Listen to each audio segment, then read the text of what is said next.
আমরা চলে যাচ্ছি আমাদের প্রথম ঘটনায়। আজকের যে ঘটনাটি, সেই ঘটনাটি পাঠিয়েছেন আমাদের একজন অবশ্যই আমাদের একজন রেগুলার লিসনার, এবং তিনি তার ঘটনাটি যেভাবে পাঠিয়েছেন আমি সেইভাবেই আপনাদের সামনে তুলে ধরার বা বলার চেষ্টা করছি। চলুন শুনে আসি ঘটনাটি। বিসমিল্লাহির রহমানির রহিম। যেভাবে লিখেছেন সেভাবে পড়ছি। প্রিয় রাসেল ভাই, আসসালামু আলাইকুম রহমাতুল্লাহ। আশা করি ভালো আছেন আর আপনি সব সময় ভালোর দলেই থাকেন। ভূত এফএমের সকল সদস্য এবং বিশেষ করে ভূত এফএম টিমকে অনেক শুভেচ্ছা ও কৃতজ্ঞতা জানাই। আমার নাম মোহাম্মদ মানিক। আমি দেশের বাইরে থাকি।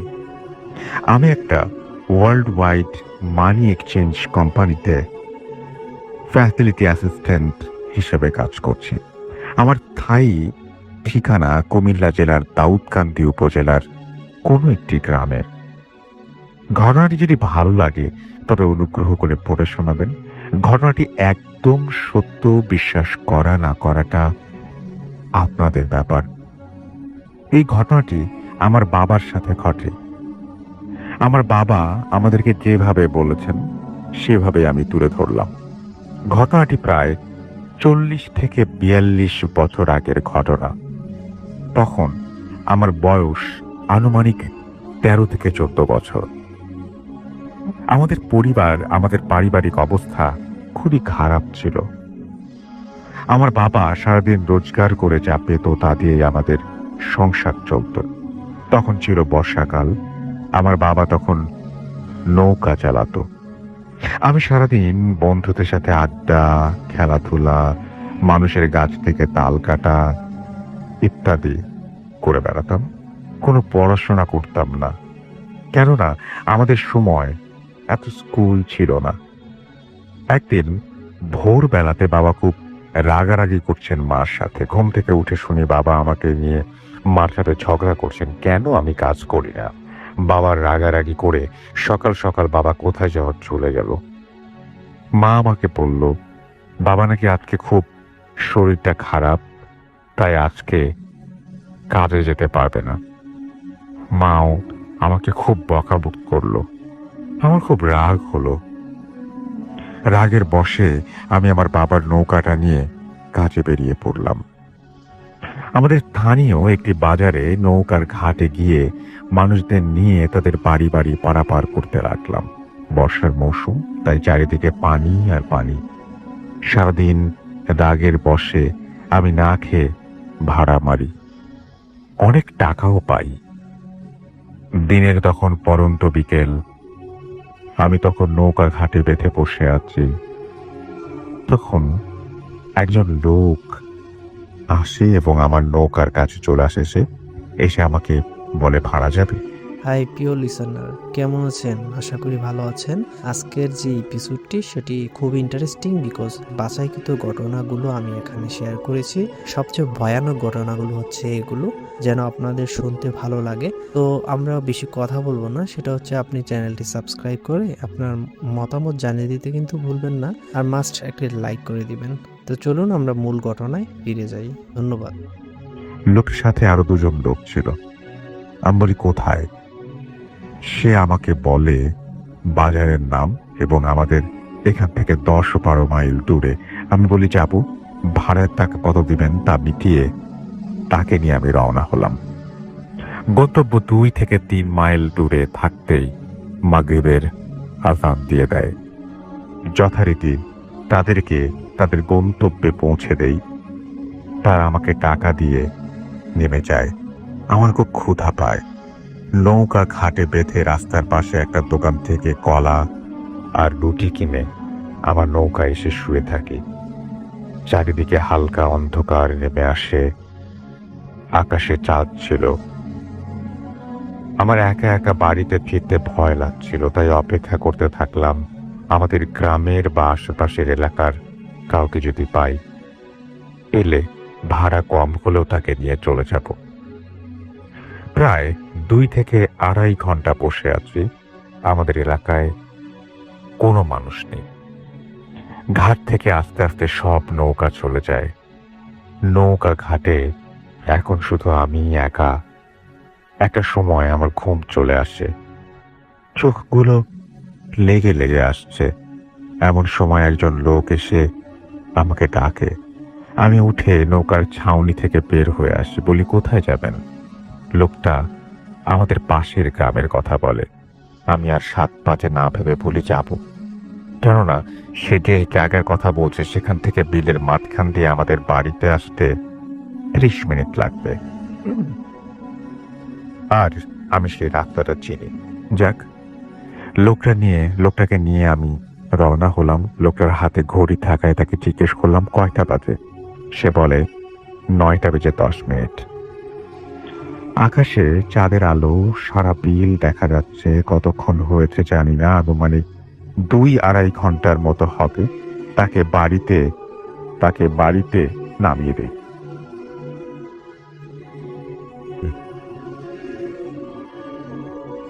সে টাকা দিয়ে আমাকে বলে আজকে তাদের বাড়িতে থেকে যেতে। লোকটা ঘড়ি দেখে বলে, রাত প্রায় ১২টার কাছাকাছি। এত রাতে একা একা বাড়ি যেতে পারবে?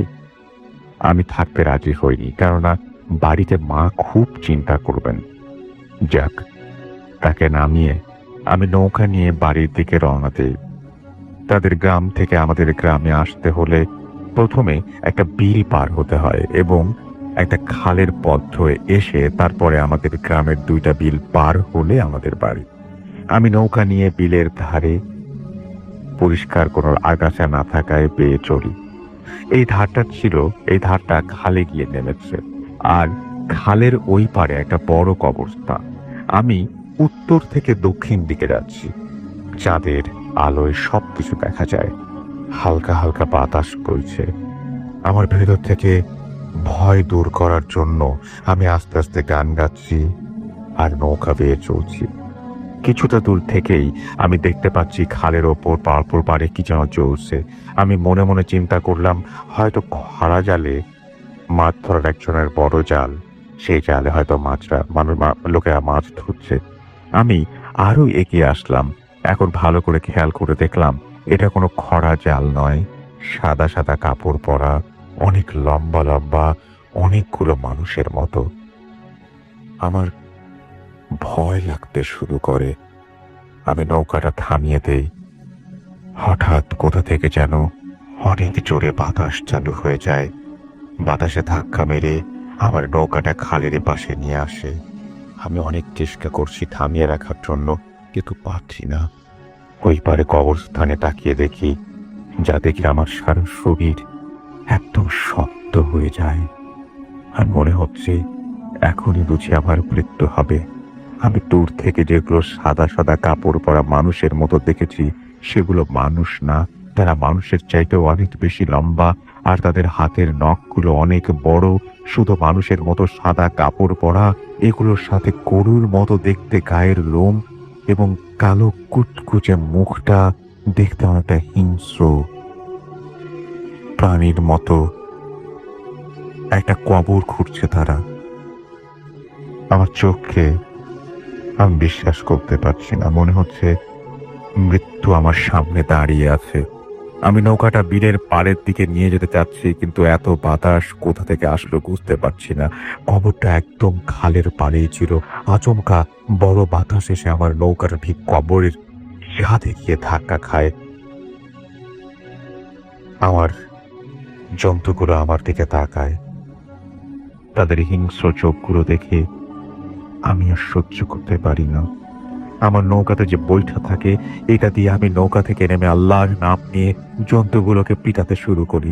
মানুষের মতো দেখতে জন্তুগুলো এবং হিংস্র জন্তুগুলো এত ভয়ঙ্কর চিৎকার দিয়ে লাফিয়ে লাফিয়ে পানিতে ঝাঁপিয়ে পড়তে থাকে এবং ভয়ঙ্কর ভয়ঙ্কর আওয়াজ করতে থাকে তারা।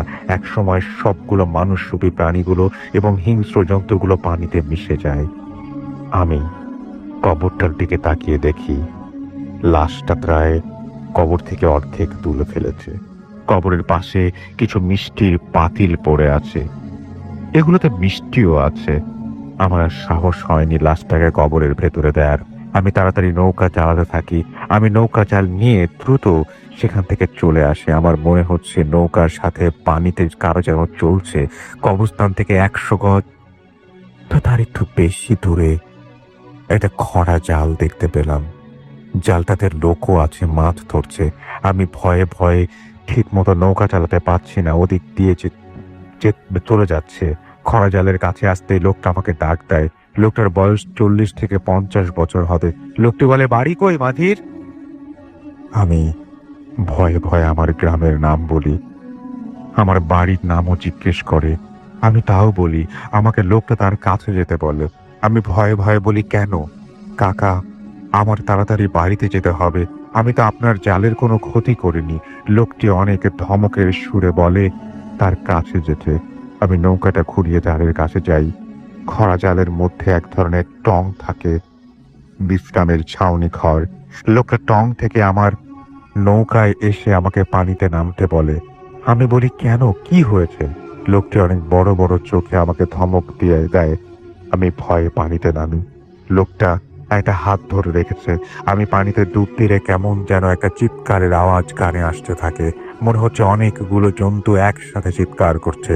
আমি ভয়ে ভয়ে তাড়াতাড়ি গোসল করে পানিতে উপরে উঠে যান। লোকটা তার এখান থেকে একটা লুঙ্গি এনে আমাকে পরতে দেয়। তারপর আমাকে বলে, কবরস্থানে কি করছো তুমি? জবাবে আমি বলি, কিছু করার নাই তো কাকা। লোকটা আমাকে ধমক দিয়ে বলে, নৌকা খরা জালের বাঁশের সাথে ভালো করে বাঁধো, জালের টঙে ওঠো। আমি নৌকাটা বাঁশের সাথে বেঁধে তার সাথে টঙের ভেতরে গেলাম। টঙের ছাউনিটা একটু বড়ই ছিল। লোকটা আমাকে এক বোতলে কি একটা পরে সরিষার তেল দিয়ে বলে গায়ে ভালো করে মাখতে, পা থেকে মাথা পর্যন্ত। তেলটা দেওয়ার সাথে সাথে আমার শরীরে জ্বর চলে আসে। আমার শরীরে এত জ্বর আসে যে আমি জ্বরে কাঁপতে থাকি। লোকটা টঙের ২টা কাঁথা ছিল, এগুলো দিয়ে আমাকে পেটিয়ে শুইয়ে দেয়। আর লোকটা বিড়বিড় করে কি যেন পড়ছে আর ফু দিচ্ছে। ফু দেওয়ার সাথে সাথে আমার শরীরে আরো বেশি জ্বর আসছে। আমার শরীর কাঁপুনি বাড়তে থাকে। তখন রাত কয়টা বাজে সেটা জানা ছিল না, তবে খুব গভীর রাত ছিল। আমার জ্বরের মাত্রা এত বেশি পরিমাণে হয় যে খরা জালের টংটা মনে হচ্ছে এখন ভেঙে যাবে। আমি কাঁপতে কাঁপতে শোয়া থেকে উঠে যাচ্ছি। বারবার মুরব্বী লোকটা আমাকে কাঁথা দিয়ে জড়িয়ে আবার শুইয়ে দিচ্ছে। কিছুক্ষণ পরে আমার ছেলে আসে নৌকা দিয়ে কোথা থেকে যেন। আমি তার ছেলেকে টঙে আসতে বলে এবং জড়িয়ে শুয়ে রাখার জন্য। দুজন আমাকে কাঁথা দিয়ে জড়িয়ে রেখেছে। আমার আর মুরব্বি দোয়া পড়ছে। টঙের নিচে পানিতে মনে হচ্ছে অনেকগুলো বড় বড় মাছ পানিতে একসাথে ঝাঁপ ফেলে যেমন শব্দ হয় তেমন হচ্ছে। মাছগুলো মনে হচ্ছে সব ভেঙে চুরে ফেলবে। প্রচুর বাতাসও বইছে।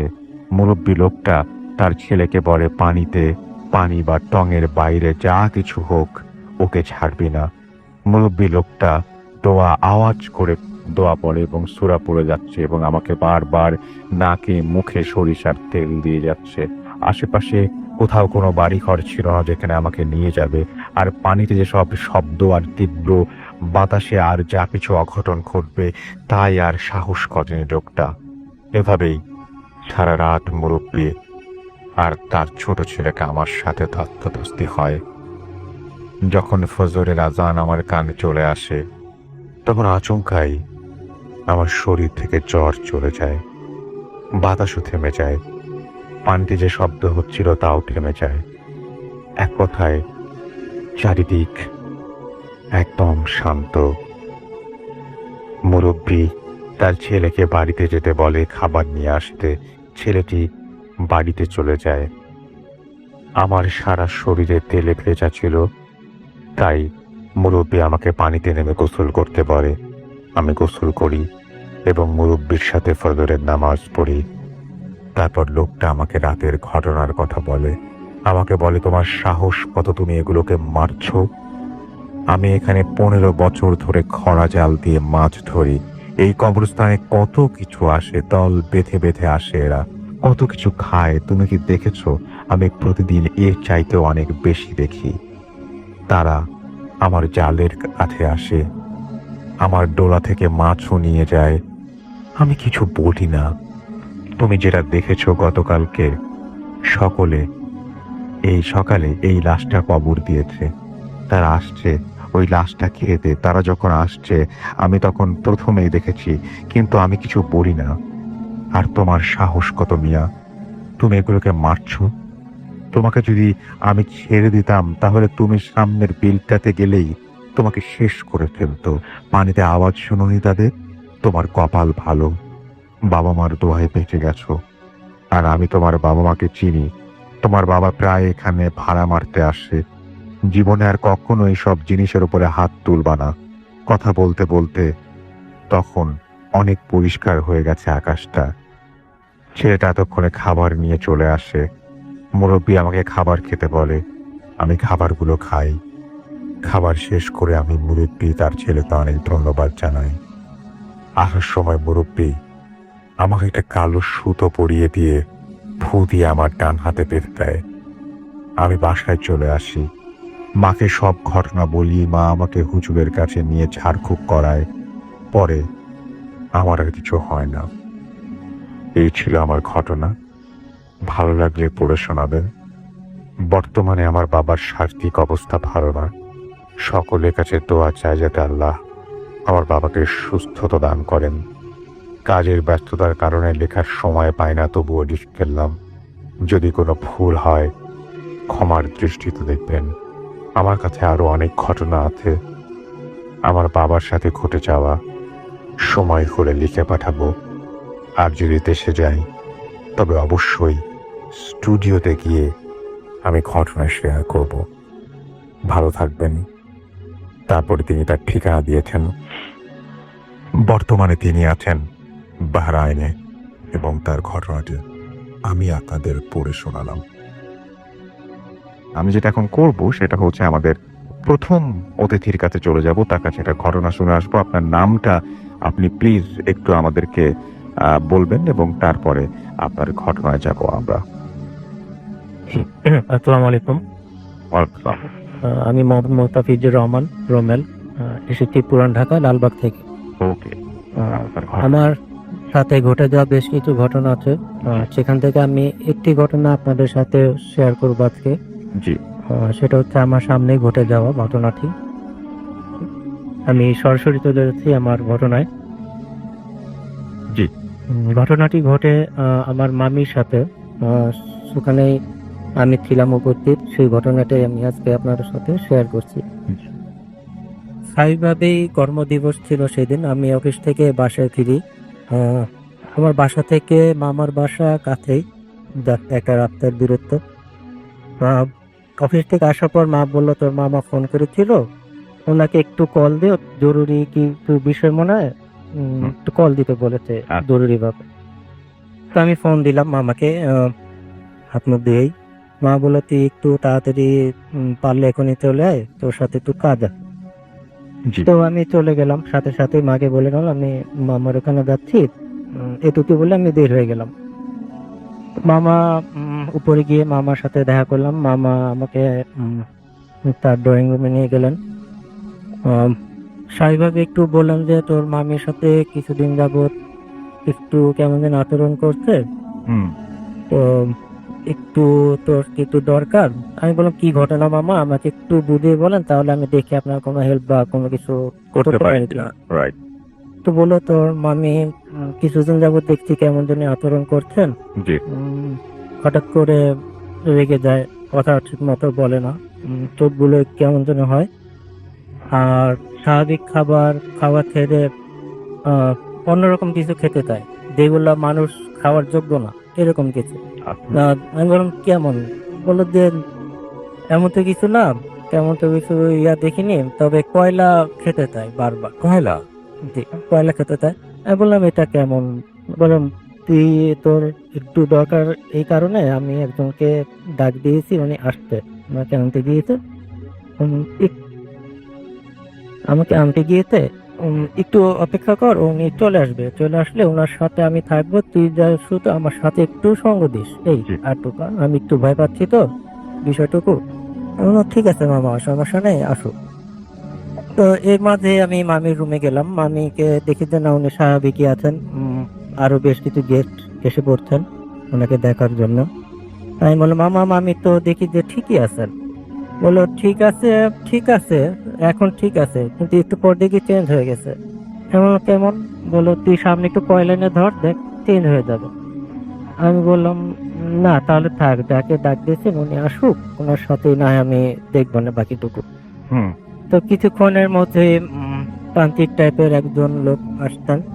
আহ, স্বাভাবিকভাবে নর্মালি যেরকম তান্ত্রিক থাকে, লম্বা জুব্বা পরা, কালো রঙের, মাথায় জট বাঁধা চুল, গলায় মোটা ধরনের একটু মালার ধরন। দেখে একটু ভয় পেলাম আমি, যে আসলে সরাসরি কখনো এরকম দেখিনি, তো কোথাও যাইনি এরকম, একটু ভয় পেলাম। তখন মামা তান্ত্রিককে সবকিছু খুলে বললেন যে উনি এরকম আচরণ করছে, তো আসলে নাকি কি করা যায়। তো তান্ত্রিক বললো আসলে আমার তো আসনে বসতে হবে, বসে তারপরে আমি পুরো বিষয়টা উপলব্ধি করে তারপরে আমি কি সমাধান দেওয়া যায় সেটা আমি দিব। বললো যে ঠিক আছে, তাহলে আপনি আপনার জন্য কি কি লাগবে। বললো যে আপাতত তুই কয়েক 5 পদের মিষ্টি আন, হুম একটু দামি ধরনের মিষ্টি আনতে হবে, আর একটু গোলাপ জল, আগরবাতি, মোমবাতি আর আচ্ছা। ফুলের মালা। আচ্ছা। এগুলো একটু জোগাড় কর, আমি এর মধ্যে আমি আমার প্রস্তুতি সম্পন্ন করছি। জি। তো সেগুলো আনার জন্য একজন লোক চলে গিয়েছেন, কিছুক্ষণের মধ্যে এগুলো নিয়ে আসলেন। নিয়ে এসে আলাদা একটা রুমে নিচে ওনারই নিয়ে আসা একটা কাপড় আসনের মতো উনিও সেটা বিছালেন। আর যে দ্রব্যগুলো এনেছেন, মিষ্টি বা আদার্স যে জিনিসগুলো, হুম হুম, সেগুলো উনি মোটামুটি সাজালেন। সাজানোর পর আমাকে এবং মামাকে আর সাথে আরেকজন আমার ফ্রেন্ড ছিলেন, ওনাকে বললেন আমি সব কিছু তৈরি করেছি, এখন আমি আহ, বসবো, আসনে বসবো। আসনে বসার পর আমার সাথে যা ঘটবে সেটা আমার সাথেই ঘটবে, আপনাদের ভয় পাওয়ার কিছু নেই। আচ্ছা। জাস্ট শুধু আপনাদের জায়গাটুকুতেই থাকবেন, হুম হুম, আর আমাকে টাচ করারও দরকার নেই, আমাকে ধরারও কিছু দরকার নেই। আমি যদি পড়েও যাই, জাস্ট শুধু আমাকে একটু তুলে দেবেন, আর কিছু লাগবে না। মা বলল যে ঠিক আছে। এদিকে সবকিছু প্রস্তুতি সম্পন্ন করার পর ঘরের আলো নিভিয়ে দেওয়া হলো, একেবারে অন্ধকার, যার শুধু একটা মোমবাতি জ্বালানো হলো। তো ওই সময়টায় আমি একটু বেশি নার্ভাস হয়ে গেছি, ভয় পাচ্ছি যে কি থেকে কি হয়। একবার তো ভেবেছিলাম যে চলে যায় এখান থেকে, হুম, কি থেকে কি হয়ে যায়, জি। পরে ফ্যামিলিগত কোনো সমস্যা হবে কিনা, বা মা এখন টেনশন করবে কিনা। তা আবার একটু চিন্তা যে না, এসেই যখন পড়েছি, এত দূর যখন আসছি, একটু দেখেই যাই যে কি হয়। হুম তো ওইভাবেই শুরু হলো। কিছুক্ষণ তান্ত্রিক কিছুক্ষণ কিছু মন্ত্র আর আমাদের ইসলাম ধর্মের কিছু সূরা পাঠ করতে করতে হঠাৎ উনি বেহুশ হয়ে পড়ে গেলেন, কাঁপতে কাঁপতে থাকলেন। তো ওনাকে তুলে ধরে শুধু বসিয়ে দিলেন মামা। বসিয়ে দেওয়ার পর ওনার কণ্ঠস্বরও চেঞ্জ হয়ে গেল। উনি তখন অন্য একটা কণ্ঠে বলল যে তুই কে, তুই কে, কোথা থেকে আসছিস, কি করছিস, কেন আসছিস এখানে, কি চাস তুই এখানে। তো আরেকটা কণ্ঠস্বরে, তান্ত্রিকই কণ্ঠস্বর তখন দুই ধরনের হলো। এটা বলার পর চিকন ধরনের একটা কণ্ঠস্বর বলল যে আমি অমুক শ্মশান ঘাটে ওখানে যাচ্ছিলাম, জি।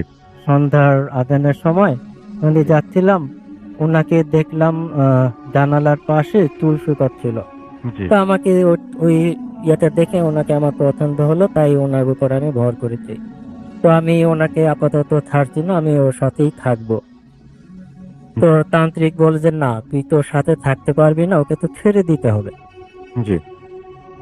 তো চিকন সুরে বললো যে না, ওকে তো আমি কোনোভাবেই ছাড়বো না, পারলে তুই যা পারিস তুই কর, তুই তোর কাজ করে দা।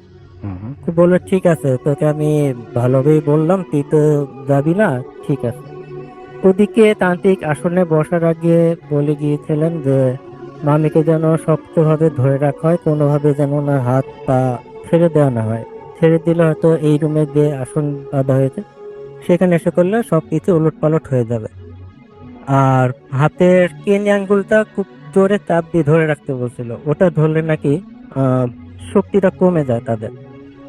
এই করার পর কার্যক্রম শুরু হওয়ার পর বলছে তোকে যেতে হবে, তুই কি চাস, তাহলে তুই কি দিলে তুই যাবি সেটা বল, সত্যি করে বল, তুই কি দিলে তুই যাবি।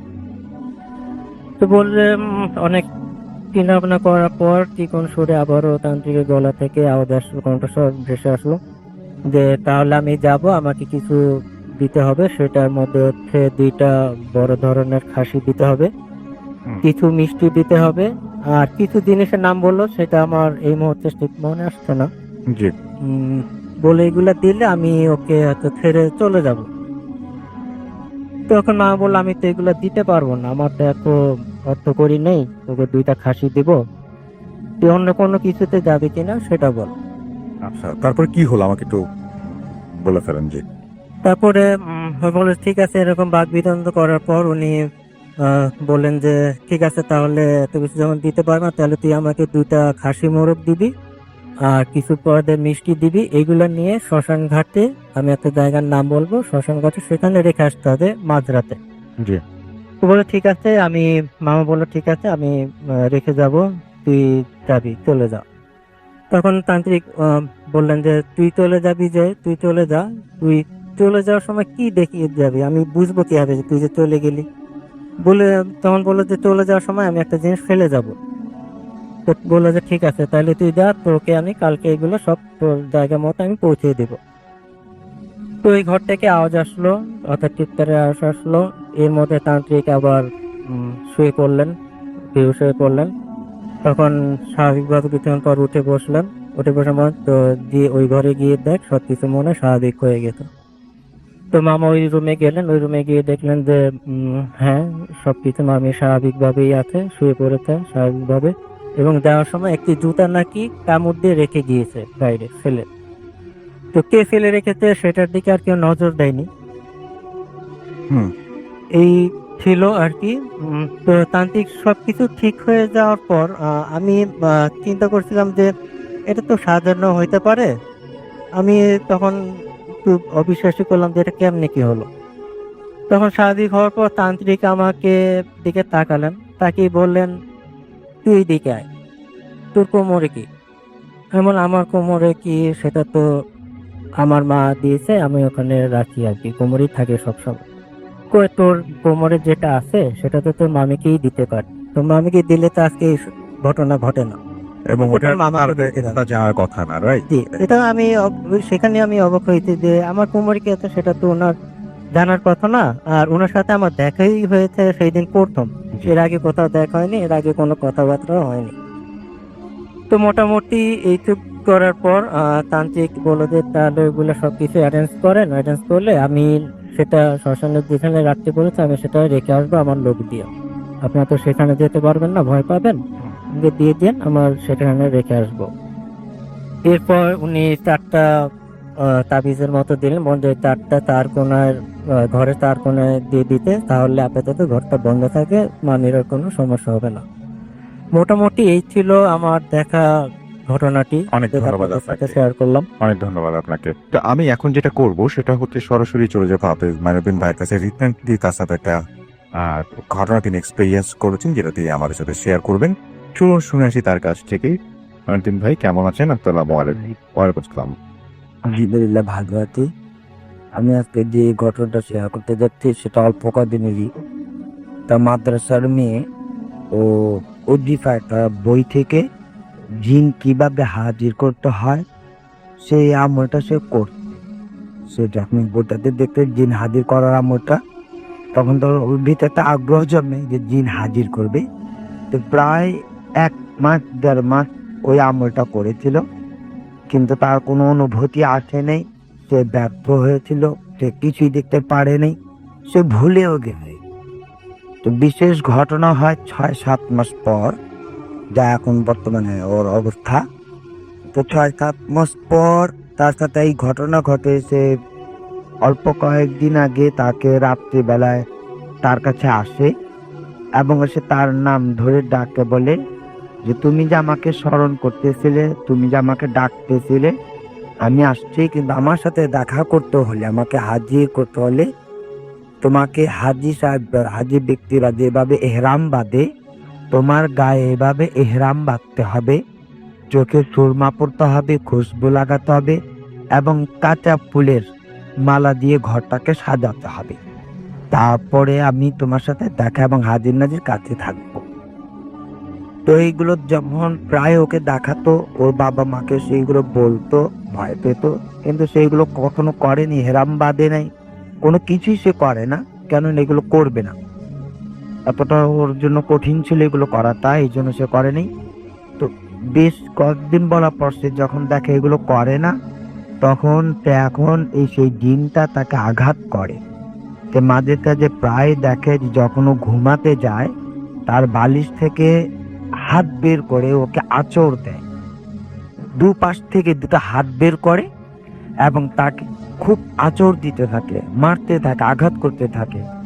প্রায় আবার এমন সময় দেখা যায় ও বলতে যে দেহ ছাড়া শুধু মাথাটা চলে আসে, ওর মাথাটা এসে ওর ওর মেয়েটার নাম উর্মির চুল ধরে টান দিয়ে উঠাতে থাকে যে আমাকে যে তুমি জ্বালাইতেছো, আমাকে যে জ্বালাইছো, তুমি এখন আমাকে কেন কাছে ডাকো না? আমি তো তোমার ডাকে সাড়া দিতে চাই, তুমি কেন আমায় যে তোমাকে বললাম মেহরাম বাজো, তুমি যে আমাকে স্মরণ করবার জন্য এগুলো করো, তুমি কেন করো না? আমার তো সমস্যা হইতেছে, আমার প্রচন্ড জ্বালাতন হইতেছে, তুমি আমাকে জ্বালানোর পরে কেন আমাকে কাছে নাও না? পরবর্তীতে সে এত আঘাত এত কষ্ট ভোগা পড়ে, যখন আমাকে দেওয়া হয় তখন সেখানে আমি উপস্থিত হয়ে ওকে জিজ্ঞেস করলাম যে বিষয়টা কি। তখন মেয়ে আমাকে প্রথম বলে যে আমি দিন হাজির করার জন্য একটা আমল করেছিলাম, যা আমার কখনো ভুলে গেছি, যা স্মরণ নেই, কিন্তু বর্তমানে এই পরিস্থিতি চলতেছে। তখন আমাদের জিন আনা হয়। তো এখন উনি বলতেছে যে আমি যাবই না, আমাকে স্মরণ করার যেহেতু হয়েছে, আমি ওকেই ওর সাথে হাজির নাজির থাকতে চাই, ওকে বলে এগুলো করার জন্য, আর নতুবা ওকে আমি সমস্যা করে ফেলবো। পরবর্তীতে আবার বলছে যে ঠিক আছে, আমার নামে এরকম বক্সে দাও, কিছু গরিব মিসকিনদের খাওয়াইয়ে দাও, ঘরের মধ্যে দুয়ার মাহফিল করে দাও, এবং আমাকে আর কি আমার কাছ থেকে মাপ চেতে বলো, ক্ষমা চেতে বলো, তারপর আমি যাব। আর নতুবা আমি কোনো দিন ওকে ছাড়বো না, আমি ওকে আঘাত করেই যাব। ওই অজিফা দেখে জিনা হাজির করার জন্য পরিকল্পনা করেছিল, যখন সে ভুলে গেছে, স্মরণ নেই, তখন সে উনি এইভাবে জ্বালাতন করতেছিল। এখন আলহামদুলিল্লাহ সামনে এইগুলো ক্ষমা চাওয়ার একটা প্রোগ্রাম করবে, জি, আসলে যে ইনশাল্লাহ সে মুক্ত পাবে। থ্যাংক ইউ সো মাচ আপনার ঘটনার জন্য। আরো একটা ঘটনা শোনাবো, তবে এই ঘটনাটা আমি ইমেইলে পেয়েছি এবং সেই ইমেইলের ঘটনাটি আপনাদেরকে পড়ে শোনাচ্ছি, ঠিক যেভাবে লিখেছেন সেভাবেই পড়ে শোনার চেষ্টা করছি। চলে যাচ্ছে ঘটনায়। একটু বড়ই আছে ঘটনাটি, আশা করছি শুনে আপনাদের ভালো লাগবে। প্রিয় রাসেল ভাই, আশা করি খোদার অশেষ রহমতে ভালোই আছেন। জানি ভালো থাকেন, তাই আর জানতে চাইলাম না আপনি কেমন আছেন। আমি নিয়মিত একজন শ্রোতা, অনেকদিন ধরেই আমার ও আমার পরিবারের সাথে ঘটে যাওয়া কিছু ঘটনা শেয়ার করবো ভেবেও সময় ও সুযোগের অভাবে সেটা হয়ে উঠছে না। ঘটনাগুলো হয়তো খুব ভুতুরে না মনে হলেও আমি ও আমার পরিবারের ওপর অনেক বড় দাগ রেখে যাওয়া কিছু স্মৃতি। যাই হোক, কথা না বাড়িয়ে ঘটনা শুরু করা যাক। পূর্বেই বলে রাখা ভালো, আমাদের পরিবারের সাথে ঘটে যাওয়া এই ঘটনাটা অনেকগুলো দুর্ঘটনার সমষ্টি। যশোর জেলার অভয়নগর থানার নোয়াপাড়া পৌরসভার কোনো এক জায়গায় আমাদের গ্রামের বাসা। ছোটবেলা থেকেই আমার বাবা ছিলেন অনেক সাহসী এবং বেপরোয়া। 1980 সালে আমার বাবা ও আম্মার বিয়ে হয়। ঘটনা শুরু অনেকটা তখন থেকেই। বলে রাখা ভালো, পৈতৃক সূত্রে আমার দাদুর অনেক জায়গা জমি ছিল এবং আমার বাবা বিয়ের পর দাদুর থেকে কোনো এক কারণে আলাদা হয়ে যায় এবং দাদুর সীমানার একেবারে শেষের দিকে বাসা বাড়ি তৈরি করে। যদিও আমার বাবা তখন বাড়ি বানাতে শুরু করেন, তখন তার দাদিরা তাকে ওইখানে থাকতে নিষেধ করেন, কারণ জায়গাটা ছিল ভুতুড়ে এবং বিপদ সংকুল। কিন্তু বেপরোয়া ও সাহসী হবার কারণে বাবা কারো কথা তোয়াক্কা না করে ঘর তোলেন। আমার দাদার মুখে শুনেছি যে আমাদের বাড়ির সামনে দিয়ে কোনো এক আমলে এক নদী ছিল এবং আমাদের বাড়ির ওইখানে ছিল শ্মশান ঘাট। আশ্চর্যজনক হলেও সত্য যে এখনো ওখানকার সকল কুকুরও একই সারিতে আছে এবং একইভাবে ভৈরব নদীতে মিশেছে। যাই হোক, ওখানে এক শিমুল গাছ ছিল, শুনেছি যেটা ছিল অনেক বড় এবং পুরনো, এবং তার নিচ থেকে নাকি বিভিন্ন সময় বিভিন্ন খাবারের গন্ধ পাওয়া যেত। যাই হোক, বাড়িতে থাকা শুরু করার পর থেকে আব্বু এবং আম্মু অনেক অদ্ভুত ও ভুতুড়ে ঘটনার সম্মুখীন হয়।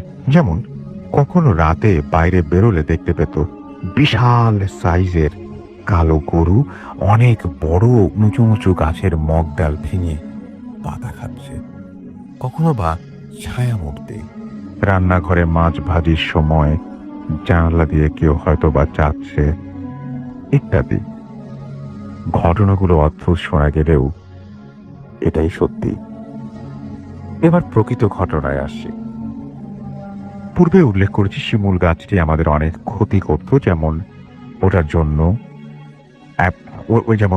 জন্য নিচে পুকুরের ছায়া পড়ত, যেটা পুকুরে মাছ চাষের অন্তরায় হয়ে দাঁড়ায় এবং অনেকগুলো গাছেরও ক্ষতি করত। এরকম নানাবিধ কারণে স্থান সংকুলন না হওয়ায় আব্বু সিদ্ধান্ত নিয়েছিলেন যে গাছটা কেটে ফেলবেন। কিন্তু বাবা যখন গাছটি বিক্রি করে দেন, তখন এক রাতে শুভের কাদিকের সময় তিনি উপলব্ধি করেন কে যেন তার জানালার কাছে এসে ভারী কণ্ঠে বলে, গাছটি কাটিস না, তোর অমঙ্গল হবে। এই কথা শোনার পর, যেহেতু গাছটি ছিল অনেক পুরনো, তাই তিনি আমার দূর সম্পর্কের এক দাদু, যিনি পেশায় ফকির, তার কাছে যান এই খবর নিতে, যে গাছটি কাটলে কোনো ক্ষতি হবে কিনা। কিন্তু তিনি জানেন না। তিনি জানান যে তিনি জিনের মারফত জানতে পেরেছেন পাশে আরো অনেক বড় বড় শিশু গাছ আছে, সুতরাং কোনো প্রবলেম হবে না। যেই শোনা সেই কাজ। গাছটি কাঠুরিয়া যখন কাটা আরম্ভ করে, সেখান থেকেই ঘটনা শুরু আমাদের পরিবারের সাথে। বলতে রাখা ভালো, আমরা ছিলাম 2 ভাই ও 2 বোন। আমার ছোট বোন, আমি সবার ছোট, এবং তখন আমি জন্মগ্রহণ করি নাই। আমার বড় ভাইয়ের বয়স ছিল মাত্র 8 মাস। গাছ কাটা মাত্রই আমার বড় ভাই ও আপুর মারাত্মক অসুস্থ হওয়া শুরু হয় এবং অনেক কষ্টে তারা সুস্থ হন। কিন্তু ঘটনা এখানে শেষ হয়ে যায় না। তখন থেকেই একটার পর একটা ঘটনা ঘটতে থাকে আমাদের পরিবারের সাথে। যেমন ছোট অবস্থায় আমার বড় ভাইয়া একদিন পানিতে পড়ে যায়, যদিও ঘরে পরিবারের লোকজন তাকে উদ্ধার করে। তারপর একদিন সে সবেমাত্র দাঁড়াতে পারে, তখন দেখা যায় সে খেলা করছে আর তার সামনে অনেক বড় একটা সাপ, যদিও তাকে কামড় দেয় নাই, এবং পরিবারের লোকজন দেখা মাত্রই সাপটি চলে যায়। আরেকটু হলে সে কয়েকবার গাছ থেকে পড়ে যায় এবং তখন সে বলে কি যেন তাকে ধাক্কা দিয়ে গাছ থেকে ঠেলে দিয়েছে। এরকমই চলতে থাকে। এরপর ভাইয়া যখন 7 বছর বয়স, আমি জন্মগ্রহণ করি এবং ছোটবেলা থেকে আমিও অদ্ভুত কিছু জিনিস লক্ষ্য করতাম। যেমন আমি অহেতুক ভয় পেতাম। বিশেষ করে আমি একা ঘুমালে অদ্ভুত অদ্ভুত স্বপ্ন দেখতাম, যেখানে আমাকে টেনে নিয়ে যাওয়া হতো। আমি উপলব্ধি করতাম কিন্তু আসলে আমি ঘরেই থাকতাম। আমি গভীর রাতে যখনই উঠতাম, তখনই কিছু ছায়ামূর্তির আনাগোনা লক্ষ্য করতাম আমাদের চারপাশে। কিন্তু এই বিষয়টা অনেক ছোটবেলা থেকে দেখতে দেখতে এমন হয়ে গিয়েছিল যে পরবর্তীতে আমি এটাতে ইউজ টু হয়ে যাই এবং ভয় পেতাম না। আমার ভাইয়া মাদ্রাসায় পড়তেন। যখন তিনি হেফজখানায় ভর্তি হন, কিছুদিন পরে ঘটে সব থেকে হৃদয় বিদারক ঘটনা। আমি এবং আমার আম্মু তখন ঢাকায় ছিলাম। বাসায় ছিল শুধু আব্বু আর বড় ভাইয়া। গভীর রাতে ভাইয়া একা একা বাইরে যায় প্রাকৃতিক প্রয়োজনে, এবং প্রথম দিকে উল্লেখ করেছিলাম যে শিমুল গাছটি কেটে ফেলা হয়েছে, তার পাশে ছিল শিশু গাছ। সেখানে দেখে যে একটা অবয়ব অনেক লম্বা, পা ঝুলিয়ে গাছের মগডালে বসে রয়েছে এবং পা উঁচু করে গাছটির হাতে মাটি ছুঁয়ে আছে। এটা থেকে ভাইয়া অত্যধিক রকমের ভয় পায়। তখন সে তাড়াহুড়া করে রুমে ঢুকলে বাবা তাকে জিজ্ঞেস করে কি হয়েছে। তখন ভাইয়া শোনা মাত্রই সেখানে ছুটে যায় এবং আশেপাশের জায়গা ঘুরিয়ে দেখায়, কিন্তু কিছু নাই। তবুও তার ভয় কাটে না। তারপর অনেক কিছু কবিরাজে ডাক্তার দেখানো হয়, কিন্তু ভয় পাওয়ার পর থেকে তার বুকে ব্যথার প্রবলেম হয় এবং সেটা থেকে তার পরিত্রাণ মেলে না। পরবর্তী কিছুদিনের মাথায় সামান্য ডায়রিয়া জনিত কারণে ভাইয়া পরলোক গমন করেন। ভাইয়া মারা যাওয়ার পর থেকে আমাদের সাথে বিভিন্ন ধরনের ঘটনা ঘটতে থাকে। ইতোপূর্বে ঘটনাগুলো থেকে সেগুলো ভিন্ন। যেমন আমার ভয় পাওয়ার মাত্রা আরো বেড়ে যায়। আমি ঘুমানোর জন্য চোখ বন্ধ করলেই আমি স্বপ্নে দেখি ভয়ঙ্কর জায়গায় চলে গেছি, ভয়ঙ্কর প্রাণীর মুখোমুখি হয়েছি। আমার এই সমস্যা সমাধানের জন্য হুজুর, কবিরাজ ও ডাক্তার দেখানো হয়েছিল, যেখানে হুজুরের সন্ধান পেয়েছে আমার বাবা সেইখানেই গিয়েছে, সেখানকার তাবিজ আমার কাছে রেখেছে, কিন্তু কোনো কিছুতেই কিছু হয় না। এদিকে ঘটনায় এদিকে আল্লাহর কাছে অনেক ডাকাডাকির পর আমি একদিন আব্বু স্বপ্নে দেখলেন কে যেন তার স্বপ্নে এসে বলছে দ্রুত এই বাড়ি ত্যাগ করতে। এখানে বলে রাখা ভালো যে আমার বাবা ছোটবেলা থেকেই 5 ওয়াক্ত নামাজ আদায় করতেন এবং বড় কোনো সমস্যায় পড়ার আগে কেমন যেন টের পেয়ে যেতেন। এদিকে বাড়ি বানিয়ে উঠতে একটু কালক্ষেপণ হওয়ায় আমার বাবা ওই একই স্বপ্ন দেখলেন, কিন্তু এবার ভিন্নভাবে। তিনি দেখলেন যে সাদা কাফন পরা কোনো এক লম্বা অবয়ব তার কাছে এসে বলছে যে তুই বাড়ি ছাড়বি বলে ছাড়ছিস না, তোর আবার অসুবিধা হবে। ঠিক তার পরের দিনে আমি খেলাধুলার সময় পেটে তীব্র আঘাত পাই এবং দম নিতে না পেরে জ্ঞান হারিয়ে ফেলি। তারপর আমার নানুর বাড়িতে পাঠানো হয় যতদিন পর্যন্ত বাড়ি তৈরির কাজ সম্পন্ন না হয়। এদিকে আমাদের নতুন বাড়ির কাজ সম্পন্ন হবার পর আমরা সবাই বাসায় উঠি, কিন্তু তা থেকে আমাদের ওপরে নির্যাতন চলতেই থাকে। আর একটা ঘটনা বলি, যখন আমার বড় কাকু বেঁচে ছিলেন এবং আমার বয়স 10 বছরের মতো, বাবা এক দাওয়াতে একা একা গিয়েছিলেন এবং আমাকে কাকুর কাছে রেখে যান তিনি। তখন আম্মাও বাড়িতে ছিলেন এবং অসুস্থ থাকায় এদিকে বাবার ফিরতে দেরি হয় এবং বাস দুর্ঘটনায় পড়ে। তার ফিরতে 11টার মতো বাজে। আর সেদিন ঘটে আর একটা অদ্ভুত ঘটনা। ঈশার নামাজের পর থেকে আমি শুনতে পাই আমার বাবা বাসায় এসে আমাকে ডাকাডাকি করছেন। দ্বিতীয়বার আমি আব্বু বলে চিৎকার করলে তিনি ডাক শোনেন। এইবার তার ডাক শুনেছিলেন তিনি এবং আমি সেই পুরনো বাড়ির পরিত্যক্ত বাড়ি থেকে সেদিন কিভাবে যেন আমি বড় চাচু আমাকে একা না পাঠিয়ে আমার বড় কাজিনকে আমার সঙ্গে পাঠায় এবং ওর সাথে এসেই হয়তোবা আমি রক্ষা পেয়েছিলাম। বাসায় আসার পর আমাদের দুজনেরই গা ছমছম করে।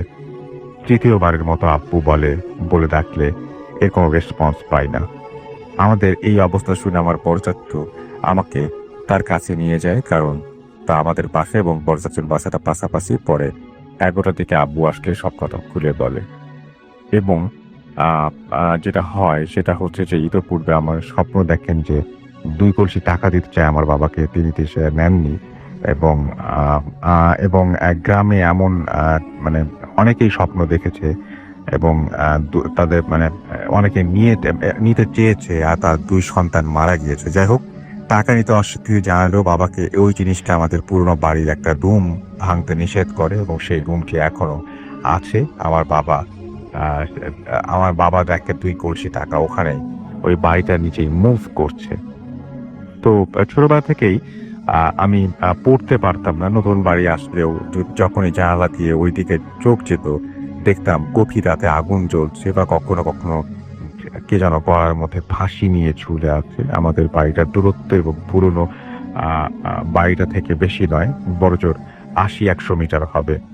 এভাবে অনেক দিন চলার পর আমার বয়স যখন 10 বছর হয়, তখন আমরা করুণা লাভ করি।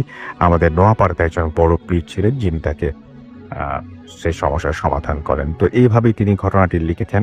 আরো বেশ কিছু লিখেছেন, তবে আমার মনে হয় যে এইটুকুই যথেষ্ট এবং আশা করছি আপনারা সেটা এনজয় করেছেন এবং এনজয় করলে জানাবেন অবশ্যই। আর যেটা করব সেটা হচ্ছে যে এখন আবারও আমরা অডিও ক্লিপ শুনে আসবো একটা, এবং আমাদের কাছে এরকম অডিও ক্লিপ সচরাচর আসে, আপনারা জানেন। এবং আমাদের একজন লিসেনার তিনি এই অডিও ক্লিপটি আমাদেরকে পাঠিয়েছেন। আসসালামু আলাইকুম রাতুল ভাই, আশা করি ভালোই আছেন। আমার নাম রাজু আহমেদ, আমি ভূতিসমের একজন নিয়মিত শ্রোতা। আজ আমি ভূতিসমের মাধ্যমে আমার সাথে ঘটে যাওয়া একটি অভিজ্ঞতা শেয়ার করতে যাচ্ছি। তো রাসেল ভাইয়া, অভিজ্ঞতাটি শেয়ার করার আগে আমি আমার পরিচয়টি দিয়ে নিচ্ছি। আমার নাম মোহাম্মদ রাজু আহমেদ, ঢাকার একটি ইউনিভার্সিটিতে তড়িৎ প্রকৌশল বিভাগে অধ্যয়নরত। তো আমার দেশের বাড়ি হচ্ছে মানিকগঞ্জ। মানিকগঞ্জ জেলার সদর থানার কেওয়াজানি নামক একটি গ্রামে। তো ঘটনাটি আজ থেকে প্রায় 3 থেকে 4 মাস আগের একটি ঘটনা। তো তখন আমার সেমিস্টার ফাইনাল পরীক্ষা চলছিল। সেমিস্টার ফাইনাল পরীক্ষা যখন চলছিল, পরীক্ষা শেষ হয়। তো পরীক্ষা শেষ হওয়ার পরে তো ভার্সিটি অনেকদিন বন্ধ ছিল। তো এর জন্য আমি আমার বাড়িতে চলে আসি, দেশের বাড়িতে চলে আসি মানিকগঞ্জে। তো আসার পরে ফ্রেন্ডদের সাথে কথা হয়েছিল যে আসার পরে সবাই আবার একসাথে আড্ডা দিব। আমাদের একটা জায়গা ছিল যেখানে আমরা সবাই মিলে আড্ডা দিতাম। তো বিকেলের দিকে আমি সেখানে চলে যাই। তো জায়গাটা হচ্ছে আমাদের বাসা থেকে প্রায় 10-15 মিনিট দূরে একটি নদী রয়েছে, শুকনো নদী। নদীর পাড়েই আমরা আড্ডা দিতাম। তো ওইখানে চলে যাই এবং আমরা সকলে আড্ডা দিতে থাকি, কথা বলতে থাকি। অনেকদিন আসা হয়েছিল না, সেজন্য অনেক কথা জমেছিল, অনেক কিছু ছিল, শেয়ার করতেছিলাম, কথা বলতেছিলাম। তো বিলো করতে করতে আমাদের রাত 8-9টা বেজে যায়। তো তখন বাসা থেকে ফোন আসে যে 8-9টা বেজে গেছে, তুমি বাসায় ব্যাক চলে আসো। তো রাসেল ভাই, আমি যেহেতু বাবা ফোন দিয়েছিল, আমি বাসাতে চলে আসি। চলে আসার পরে ডিনার কমপ্লিট করি। ডিনার কমপ্লিট করার পরে শোয়ার প্রস্তুতি নেই, আমি আমার রুমে চলে যাই। অনেকদিন আসা হয়েছিল না, রুমটা একটু ঝাড় দিয়ে রেখে দিত মা। তো রুমে চলে আসি। তো রুমে চলে আসার পরে শোয়ার প্রস্তুতি নেই এবং শুয়ে শুয়ে গান শুনতে থাকি, সেজিং করতে থাকি। মানে ঘুমানোর আগে এগুলো মানে অভ্যাস হয়ে গেছে আর কি। শোয়ার সাথে সাথে ঘুম আসে না। তো তার কিছুক্ষণ পরেই ঘুম চলে আসে এবং তার রিজেন্টলি আমি ঘুমিয়ে পড়ি। তো রাত কয়টা বাজে আমি জানি না। তো তখন হঠাৎ আমার অস্বস্তি ফিল হচ্ছিল আর কি। মনে হচ্ছিল মানে কেমন জানি লাগতেছে, অস্বস্তি ফিল হচ্ছে এবং আমি আমার কানের পাশে ফিস শব্দ শুনতে পাচ্ছিলাম। মনে হচ্ছিল কেউ কুকুর হয়ে আমার কানে ফিস করে কথা বলছে। কি বলছে বুঝতে পারছিলাম না। আরেকটা কথা হচ্ছে, মনে হচ্ছে দুইজন কথা বলতে, কারণ আমি দুই কানেই ফিস শব্দ শুনতে পাচ্ছিলাম। হঠাৎ করে চোখ খুলে তাকালাম এবং আমি দেখলাম আমার দুই পাশে দুজন মানুষের আকৃতি হাঁটু গেড়ে বসে আছে। আমার কানের দিকে ঝুঁকে ফিস করে কি জানি বলছে। তাদের সম্পূর্ণ মুখ এবং শরীর কালো, পোশাক কালো, কাপড় ছিল, মুখ অনেক কালো, দুই অংশ কালো ছিল। মুখ ওরকম বোঝা যাচ্ছিল না, শুধু চোখ বোঝা যাচ্ছিল। চোখে ছিল সম্পূর্ণ সাদা, কোনো মনি ছিল না চোখ। খুবই ভয়ঙ্কর চেহারা ছিল, মানে এই ফেস কল্পনা করা অসম্ভব নয়, এতটাও ভয়ঙ্কর ফেস ছিল।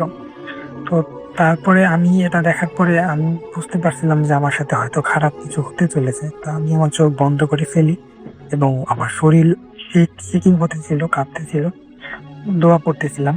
তো দোয়া পড়ার একটু পরে দেখি মানে ফিটফিট শব্দগুলো নেই, প্রায় 30-40 সেকেন্ড হবে এরকম, শব্দগুলো নেই। তো আমি ভাবলাম হয়তো চলে গেছে বা বিপদ কেটে গেছে। তো সেজন্য আমি উঠে বসলাম এবং দেখলাম কেউই নেই। আবার শুয়ে পড়লাম। শুয়ে পড়ার পরে আমি ডান দিকে তাকিয়ে দেখি একটা ছোট কালো বাচ্চা আমার ফ্লোরে দিক দিয়ে হামাগুড়ি দিতেছে। মানে কুচকুচে কালো হামাগুড়ি দিচ্ছে, শরীরে কিছুই নেই। আমি ওটা দেখার পর প্রচন্ড ভয় পেয়ে যাই এবং তার মুখটা ছিল সম্পূর্ণ লাল, মানে ফুল বডি লাল, মানে লাল কালার, মানে ফুল রেড। চোখগুলো ছিল ওইরকমই সাদা। সেজন্য আমি প্রচন্ড ভয় পেয়ে যাই এবং আমি হঠাৎ করে একটা শব্দ শুনতে পারি যে আমার সাইডে একটি জানলা ছিল, ধাম করে একটা শব্দ হয় এবং জানলাটি খুলে যায়। খুলে যাওয়ার পরে দেখি যে দুইজন লোককে আমি আমার সাইডে উবু হয়ে মানে আমার কানে ফিসফিস করছিল, ঠিক ওই দুইজন লোক ওই জানালার পাশে দাঁড়িয়ে হাত নেড়ে আমাকে টানলে আর কি, হাত নাড়তে। তো রাসেল ভাই, এটা দেখার পরে আমার সহ্য করার ক্ষমতা ছিল না। আমি সাথে সাথে সেন্সলেস হয়ে পড়ি এবং হঠাৎ করে আমি ফিল করি যে আমার মুখে পানি পড়তেছে। তো দেখি আমার এক ছোট ভাই আছে, তো সিরিজ দিয়ে মানে ছেলে মেয়ে খেলা করে না, যে ইঞ্জেকশনের সিরিজ, ওটা সুই ইঞ্জেকশন দেওয়ার পরে ওটা দিয়ে পানি ভরে ইয়েটা করে, তো জানালা দিয়ে আমার মুখে পানি মারতেছে। তো আমি ঘুম ভেঙে যাই, দেখি সূর্য উঠে গেছে, সকাল 9টা বাজে। তো আমাদের গ্রামে তো অনেক সকাল ঘুম থেকে উঠে, ওরা আগে উঠে গেছে, আমি উঠিনি, এই জন্য পানি মারছিল। তো আমি বললাম পানি মারতিস কেন, মানে প্রচন্ড রাগ হলো। আর এমনি ভয়ের মধ্যে ছিলাম, এটা ঘটে গেছে আমার সাথে। তারপরে দেখলাম শরীরটা ব্যথা, সম্পূর্ণ শরীর ব্যথা। এবং মজার বিষয়টা হচ্ছে ভাই, আমি যেদিক শুয়েছিলাম তার উল্টো হয়ে শুয়েছিলাম। মানে আমার যেখানে মাথা থাকার কথা ছিল সেখানে ছিল আমার পা, আর যেখানে পা থাকার কথা ছিল সেখানে ছিল মাথা। উঠলাম, ওঠার পরে ফ্রেশ হলাম, তারপরে ছোট ভাইকে বললাম যে তুই মারছিলি কেন, পানি মারছিলি কেন? তো ওই বললো যে জানালা খুলে শুয়েছিলে কেন, ওই জন্য তোমাকে উঠোনি এখনো পাতায় পানি দিয়েছিলাম। তো আমার ভাইয়া মনে আছে আমি জানালা বন্ধ করেই শুয়েছিলাম, আমি কখনো জানালা খুলে শুই না, ওই জানালা সবসময় বন্ধ করে দিই।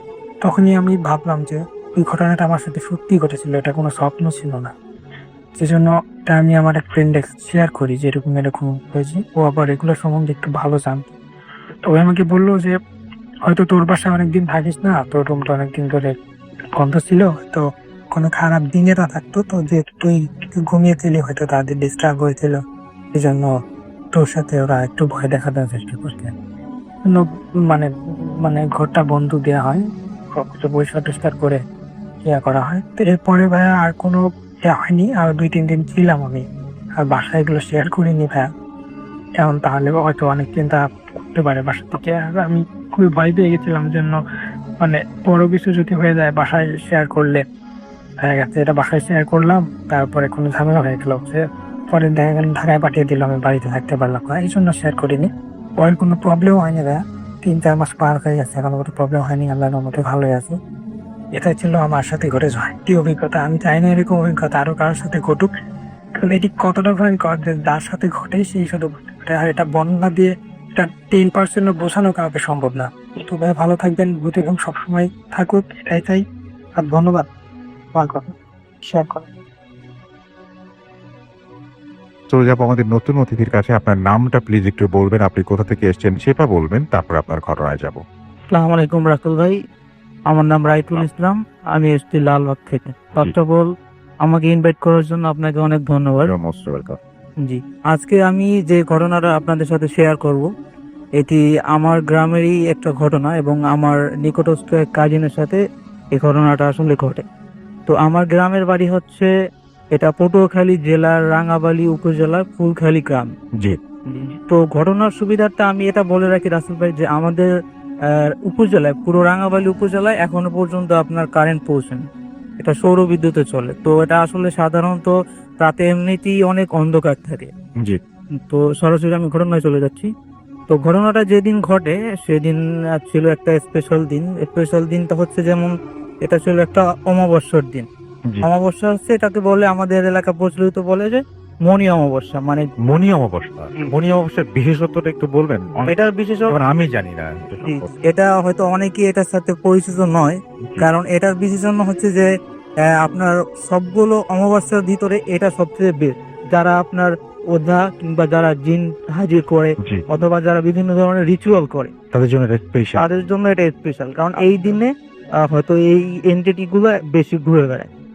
তো ওই দিন রাতে আমাদের বাসায় আমার মা আসলে আমাদের এলাকারই একটা স্পেশাল এটাকে খাবার, এটা অনেকে জানে কিনা আমি জানি না, এটাকে বিস্কি বলা হয়। এটা হচ্ছে আপনার চাল, চিনি এবং গুড়ের আপনার মিশ্রণে এটা আর কি তৈরি করা, এটা ধরনের খাবার, মিষ্টি জাতীয় খাবার। তো ওই দিন, তো যেহেতু আমাদের আমার যে কাজিন ছিল, তো ওনার সাথে আমাদের ফ্যামিলির সাথে খুব একটা ঘনিষ্ঠ রিলেশন। তো ওই দিন উনিও আমাদের বাসাতে গিয়েছিলেন ওই জি। বিস্কি খাবার জন্য। জি। তো সন্ধ্যার পরে আমি আমার ভাই, আজকে উনি একটিতে আসলেন আমার সাথে, আমি আমার ভাই এবং আমার ফ্যামিলির সবাই, আমার সেই কাজিনও ছিল। তো আমরা সবাই একসাথে আমরা সেই বিস্কি একসাথে সবাই খেলাম। খাবার কি? জি জি, বিস্কি বলা হয় এটা। এটা কি জিনিস? এটা আমি একটু আগে হয়তো বলেছিলাম তো ভাই, এটা হচ্ছে এক ধরনের খাবার, সেটা আপনার চাল, চিনি এবং আপনার গুড় এগুলো দিয়ে বানানো হয়। আচ্ছা, এটা আমি আরো একবার শুনে নিলাম। জি, তারপরে জি, বলেন। এটা এটা এটা হয়, এটাকে বলা হয় বিস্কি। তো ওটা হচ্ছে, ওটা খাবার পরে তো আমার যে কাজিন ছিল, তো উনি মানে ওঠার জন্য খুব তাড়াহুড়া করলো। তো তখন আমার মা, আসলে আমার মায়ের ব্যাপারে আমি একটা জিনিস বলে দিই, সেটা হচ্ছে আমার মা আপনার কোনো কিছু ঘটার আগে এই বিষয়গুলো আসলে জানতে পারে, কারণ আমার মা একটা জিনিস দ্বারা প্রযোজক। যদি কখনো সময় হয় নেক্সট টাইম আমি সেই ঘটনাটা বলবো, বাট তো আমার মা অনেক করে নিষেধ করলেন। আমার মা আসলে বুঝতে পারছেন যে ওর সাথে সামথিং রং, কোন একটা ঝামেলা আছে। কোনো একটা ঝামেলা হতে যাচ্ছে, বাট উনি আসলে শুনলেন না। তো মা বললেন যে তুই যাস না, দেখ ওনার নাম ছিল হিরণ।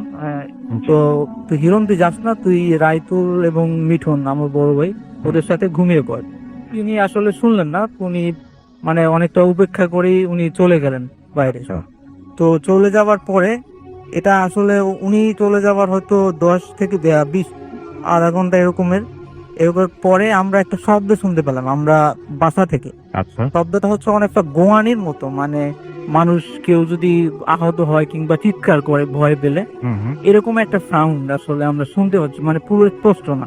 আচ্ছা। তো আমরা ওই দিন রাতে আর বের হলাম না, কারণ হচ্ছে যে এটা একটা মহি অমাবস্যার দিন। জি। সাধারণত আমাদের গ্রামে প্রচলিত, মানে এই দিনেও কেউ এরকম বের হয় না। তো আমার ওই ভাই ছিল খুব সাহসী, এই জন্য আসলে উনি বের হতে সাহস দেখিয়েছিলেন। তো আসলে পরে ওইদিকে ওনার সাথে যেটা ঘটে, উনি তো আমি রাসেল ভাই, আমি এখানে একটা জিনিস স্কিপ করে দিয়েছি, যেটা হচ্ছে আমার বাড়ির বর্ণনাটা আমি একটু দিই ছোট্ট করে। সেটা হচ্ছে আমার বাড়ির সামনে একটা পুকুর আছে, জি। পুকুরের কর্নারে হচ্ছে আপনার একটা খেজুর গাছ, আর আরেক কর্নারে হচ্ছে আমাদের কবরস্থান, পারিবারিক জি। কবরস্থান, আমাদের যে বাড়ি সেই বাড়ির পারিবারিক কবরস্থান। তো উনি যখন আমাদের বাড়ির দরজার খেজুর গাছের সামনে আসছেন, আসার পরে তো উনি দেখলেন যে কেউ ওনার নাম ধরে ডাকছে যে, কে তুই, তো আজকে অনেক বিস্কি খেয়েছিস, আমার জন্য কি এনেছিস? আচ্ছা। মানে এরকমের কিছু একটা প্রশ্ন করলো। তো উনি আসলে এটা তো অবাক হলেন না, কারণ উনি জানেন যেহেতু আজকে অমাবস্যার দিন, তো আমার মনে হয় কেউ আমাকে এরকম ভয় দেখানোর চেষ্টা করছে। মানে উনি আসলে বেসিক্যালি এগুলোতে কোনো পাত্তাই দিতেন না, মানে আচ্ছা। উনি এরকমের একটা লোক ছিলেন। তারপরে উনি সামনে গেলেন আর কি, তো খেজুর গাছের সামনে গেলেন, তখন একটা অস্পষ্ট একটা ছায়ার মতো তিনি দেখতে পেলেন। তো অস্পষ্ট একটা ছায়া, বাট ওটা মানুষের মতোই, আপনার ওটার ফর্ম যেটা, এটা মানুষের মতোই, বাট ওইটা মানে পুরোপুরি চেহারা তিনি দেখতেছিলেন। জি। তো একটা সময় উনি যখন ওইটার সামনে গেলেন, সামনে যাওয়ার পর উনি ভাবতেন যে হয়তো আমাদেরই আরেক বড় ভাই আছে, ওনার নাম জাকি। তো উনি জি। মনে করছেন যে উনি, যে আজকে তো অনেক অন্ধকার, এই কারণে আমার চেহারাটা দেখা যাচ্ছে না হয়তো। তো উনি ওটার সামনে গেলেন, সামনে গিয়ে, কি রে জাকি, তুই আমার সাথে দুষ্টামি করছিস? এটা বলার সাথে সাথেই ওইটা হচ্ছে ওনাকে জোরে একটা ধাক্কা মারলো, মানে আচ্ছা। পুকুরের দিকে ধাক্কা মারলো, যাতে উনি গিয়ে পুকুরে পড়ে যায়। মানে আচ্ছা। এভাবে আর কি ওনাকে ধাক্কা মারলো। ধাক্কা মারার পরে উনি ভাবলেন যে ও আজকে একটু বেশি করতেছে, মানে ধাক্কা মারে এরকম, এটা এটা কি ধরনের বদ অভ্যাস। তো উনি আসলে উনি উঠলেন, ওঠার পরে উনি বললেন যে আমার সাথে দুষ্টামি করতেছিস, আমিও তোকে আজকে পুকুরেই ফেলাবো। তো উনি তখন ওই জিনিসটার গায়ে হাত দিলেন ফার্স্ট টাইম। তো গায়ে হাত দেওয়ার পরে উনি যেটা ফিল করলেন রাসেল ভাই, সেটা মানে উনি দেখলেন যে ওর গায়ের লোম, এটা অনেক লোমস একটা শরীর, এবং শরীরের লোম গুলো হচ্ছে আপনার অনেক লম্বা লম্বা লোম। আচ্ছা। ওই সময় তিনি আসলে কোনো চেহারা দেখতে পাচ্ছিলেন, তো উনি বুঝেন নাই। তো লোম যখন তিনি দেখলেন, তখন আসলে বুঝতে পারলেন যে না, এই জিনিস কোন একটা ঝামেলা আছে। জি ঝামেলা আছে, এটা প্যারানর্মাল কোনো একটা কিছু। তখন তিনি বুঝতে পারলেন যে এটা জাকির না। তো তখন ওদের সাথে কতক্ষণ ওনার ধাক্কাধাক্কি হলো। ধাক্কাধাক্কি হওয়ার এক পর্যায়ে উনি অনেকটা দুর্বল হয়ে পড়লেন। অনেক শক্তিশালী লোক কিন্তু উনি, বাট ওই সময় আসলে উনি অনেক দুর্বল হয়ে পড়লেন। দুর্বল হয়ে পরে আসলে উনি তখন আল্লাহ আল্লাহ করতেছিলেন, যে দোয়া দুরুদ দানে দোয়া দুরুদ পড়ার চেষ্টা করছিলেন, বাট ওনার মুখ দিয়ে কিছুই বের হলো না। একটা সময় ওইটা ওনাকে ধাক্কাতে একেবারে পুকুরের পাড়ে নিয়ে আসে। তো আমাদের পুকুরের পাশে আর একটা রেন্টি গাছ ছিল। তো রেন্টি গাছটা উনি তো ওই সময় চেষ্টা করেন যে যতটা সম্ভব রেন্টি গাছটাকে ধরে, যাতে ওটা নাকি পুকুরে না ফেলতে পারে। তো তখন ওইটা আবার বললো যে আজকে তোকে পুকুরে ফেলেই আমি মারবো, তুই আজকে বিক্রি খেয়ে এসেছিস, আজকে মনে অবশ্যই তুই কাজটা ভালো করেছিস, তোকে আজকে পুকুরেই ফেলবো। তো এমন সময় উনি আসলে চিৎকার দেন জোরে। ওই চিৎকারটা আসলে আমরা শুনতে পাই গোঙানি শব্দের মতো। তো উনি আসলে মানে নিজে যা যা জানেন, যে দোয়া কালাম বা যে সূরা যেগুলো জানেন, উনি আসলে সব পড়া শুরু করলেন। আল্লাহ আল্লাহ করে উনি সোজা আসলে আরেকটা জিনিস আমাদের গ্রামে বা আমাদের এখানে প্রচলিত আছে, সেটা হচ্ছে যে এই যেই জিন বলেন বা যে প্যারানর্মাল যে জিনিসগুলা বলেন, এগুলো হচ্ছে ওরা আপনার ওটা হচ্ছে বলে সরকারি রাস্তায় ওরা উঠেন, মানে ওরা বাইরে কিংবা এরকম সাইড থেকে ওরা আপনাকে অ্যাটাক করবে, কিন্তু কখনো রাস্তার ভিতরে ওরা উঠবে না। এটা হচ্ছে আর একটা বিষয়। তো ওটা ওটা ওনার পিছে পিছে দৌড়ালো, পিছে দৌড়ানোর পরে ওনারা আমাদের ওখানে একটা চৌমাথা বলে ওটাকে আমাদের, চৌমাথা ওখানে একটা মেশিন ছিল আপনার ধান ভাঙার, ধান থেকে চাল করার যে মেশিনটা। আর আরেকটা জিনিস হচ্ছে এগুলোর ব্যাপারে এরা লোহাকে ভয় পায়, মানে লোহা বা আগুন এগুলো দেখলে এরা আসলে অনেক ভয় পায়। তো তখন ওটা যখন ওনার পিছে পিছে গেল, তো উনি ওই পিছের সামনে এসে, উনি তো কিছু দেখতে পাচ্ছিলেন না, ওই মেশিনটার সামনে এসে তিনি পড়ে গেলেন। পড়ে যাওয়ার পরে তিনি আসলে অস্পষ্ট ভাবে শুনতে পেলেন যে ওইটা বলতেছে যে আজকে তোর ভাগ্য অনেক ভালো, তুই ওই মেশিনটাতে যদি তুই আজকে ওখানে না যাই তাহলে তুই আসলে আজকে বেঁচে ফিরতে পারতি না। পরে আসলে উনি ওখানেই সেন্সলেস হয়ে পড়ে যান। আচ্ছা। জি, পরের দিন আসলে সবাই ওনাকে যখন নেয়, উনি আসলে 2-3 দিন পরে ওনার হুঁশ ফিরে, বাট উনি তখন অসুস্থ ছিলেন। তো তখন তিনি ওই ঘটনাটা বলেন, কিন্তু 2-3 দিন আগে আসলে আমরা কিন্তু বিষয়টা আপ করতে পারি। আচ্ছা। এটা হচ্ছে যে আমার যে মায়ের সাথে যেই জিনিসটা বা যেটা আমার মায়ের সাথে আছে, ওই জিনিসটা হচ্ছে আপনার ওটা আমাদেরকে ইনফর্ম করে পরে। আর এটা হচ্ছে প্রত্যেক অমাবস্যার সময় এটা আমার মায়ের ইয়াতেই থাকে, মায়ের শরীরে থাকে, শরীরে ওইটা এসে বিভিন্ন ধরনের ইনফরমেশন বা বিভিন্ন ধরনের কথা আমাদেরকে জানায়। তো ওটা মায়ের শরীরে এসে? জি। আচ্ছা। ওটা এখনো আছে, ওটা আসলে আমার মায়ের, জানি না এটা দুর্ভাগ্য নাকি, এটা আসলে এখনো আমার মায়ের সাথে এটা পজিটিভ। তো এটা যখন আসলো এসে বললো যে ওকে তো আমি বারণ করছিলাম, ওকে আমি অনেকবার বারণ করছি, কিন্তু তারপরও ও আসলে আমার কথা শোনেনি। তো ওকে আমার ভাই, ওনার হচ্ছে আরেকটা কথা বলে রাখি যে আমার মায়ের সাথে যেই জিনিসটা আছে সেটা হচ্ছে আপনার ওরা 2 ভাই। তো দুই ভাই ওরা আমার মায়ের সাথে যেটা আছে ওইটা আমাদের পুকুর পাড়ে একটা তুলো গাছ আছে ওইটাতে থাকে, আর ওর যে ভাই ওইটা হচ্ছে আপনার এই আমাদের খেজুর গাছ ওখানে থাকতো। ওর ভাইটা হচ্ছে একটু বদ প্রকৃতির, মানে মানুষকে ভয় দেখাতে কিংবা মানুষের সাথে ইয়া করতে ওর পছন্দ করে। তো ওটা আমার মায়ের সাথে যেটা ইয়া করে, ও বললো যে ওই আমার ভাই ওকে ওকে ও মিষ্টি জিনিস খেয়ে গেছে কিন্তু ও পানি খায়নি, আর ওরা আমি বারবার বারণ করছি, আর আজকে ছিল মনে অবস্যার দিন, তো এই জন্য ওকে ও অ্যাটাক করছে। এরপরে আসলে আমার ওই ভাই তাই দীর্ঘ 6 মাস পর্যন্ত আসলে উনি জ্বর প্লাস বিভিন্ন ধরনের শারীরিক অসুস্থতা উনি ভুগছেন, এবং অনেক ওঝা প্লাস অনেক কিছু উনি ইয়া করছেন, বাট উনি 6 মাস তারপর ওনাকে ভুগতে হয়েছে।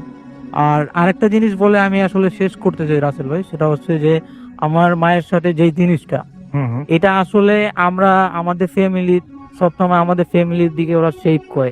এই যেমন আমি যে ঢাকাতে থাকি, তো অনেক সময় আমার মায়ের ওটা আসলে আমার মায়ের সাথে যখন ভর করে তখন এসে বলে আমার কথা, বিভিন্ন ধরনের কথা বলে যে ও বাসায় একা ছিল, ওকে আজকে আমি দেখেছি ও আজকে দরজা না দিয়ে ঘুমিয়ে গেছে। তো এটা আসলে আমার মার জানার কথা না, তো পরের দিন হয়তো আমাকে ফোন দিয়ে বলে যে তুমি কি কালকে রাতে দরজা না দিয়ে ঘুমিয়েছো, তো এটা তুমি কিভাবে জানলে? আমি তো সকালে আসলেই দেখি যে দরজা আমি লক করি নাই। পরে আসলে এই জিনিসগুলো হয়, এবং দেখা যাচ্ছে যেমন আমি এত জানি না, আমি এটা ফিল করতে পারতেছি যে আমরা যখন রাতে কখনো বের হই, যেমন আজকে আপনাদের স্টুডিওতে আসলাম, তো হয়তো ওই জিনিসটা হয়তো আমাদের সাথে, আমার ভাইও আসছে, তো আমাদের সাথে আসলে ওই জিনিসটা হয়তো এখানেও আসছে। তো এটাই ছিল আসলে এখানেও আসছে। জি, আমি মোটামুটি ফিল করতে পারতেছি হয়তো এটা এখানে এসেছে, এবং আপনাদের কোনো ক্ষতি তো করে না, না তাই না? এটা আসলে আমাদের কোনো ক্ষতি করে না, এবং এটা আমার মায়ের সাথে আর কি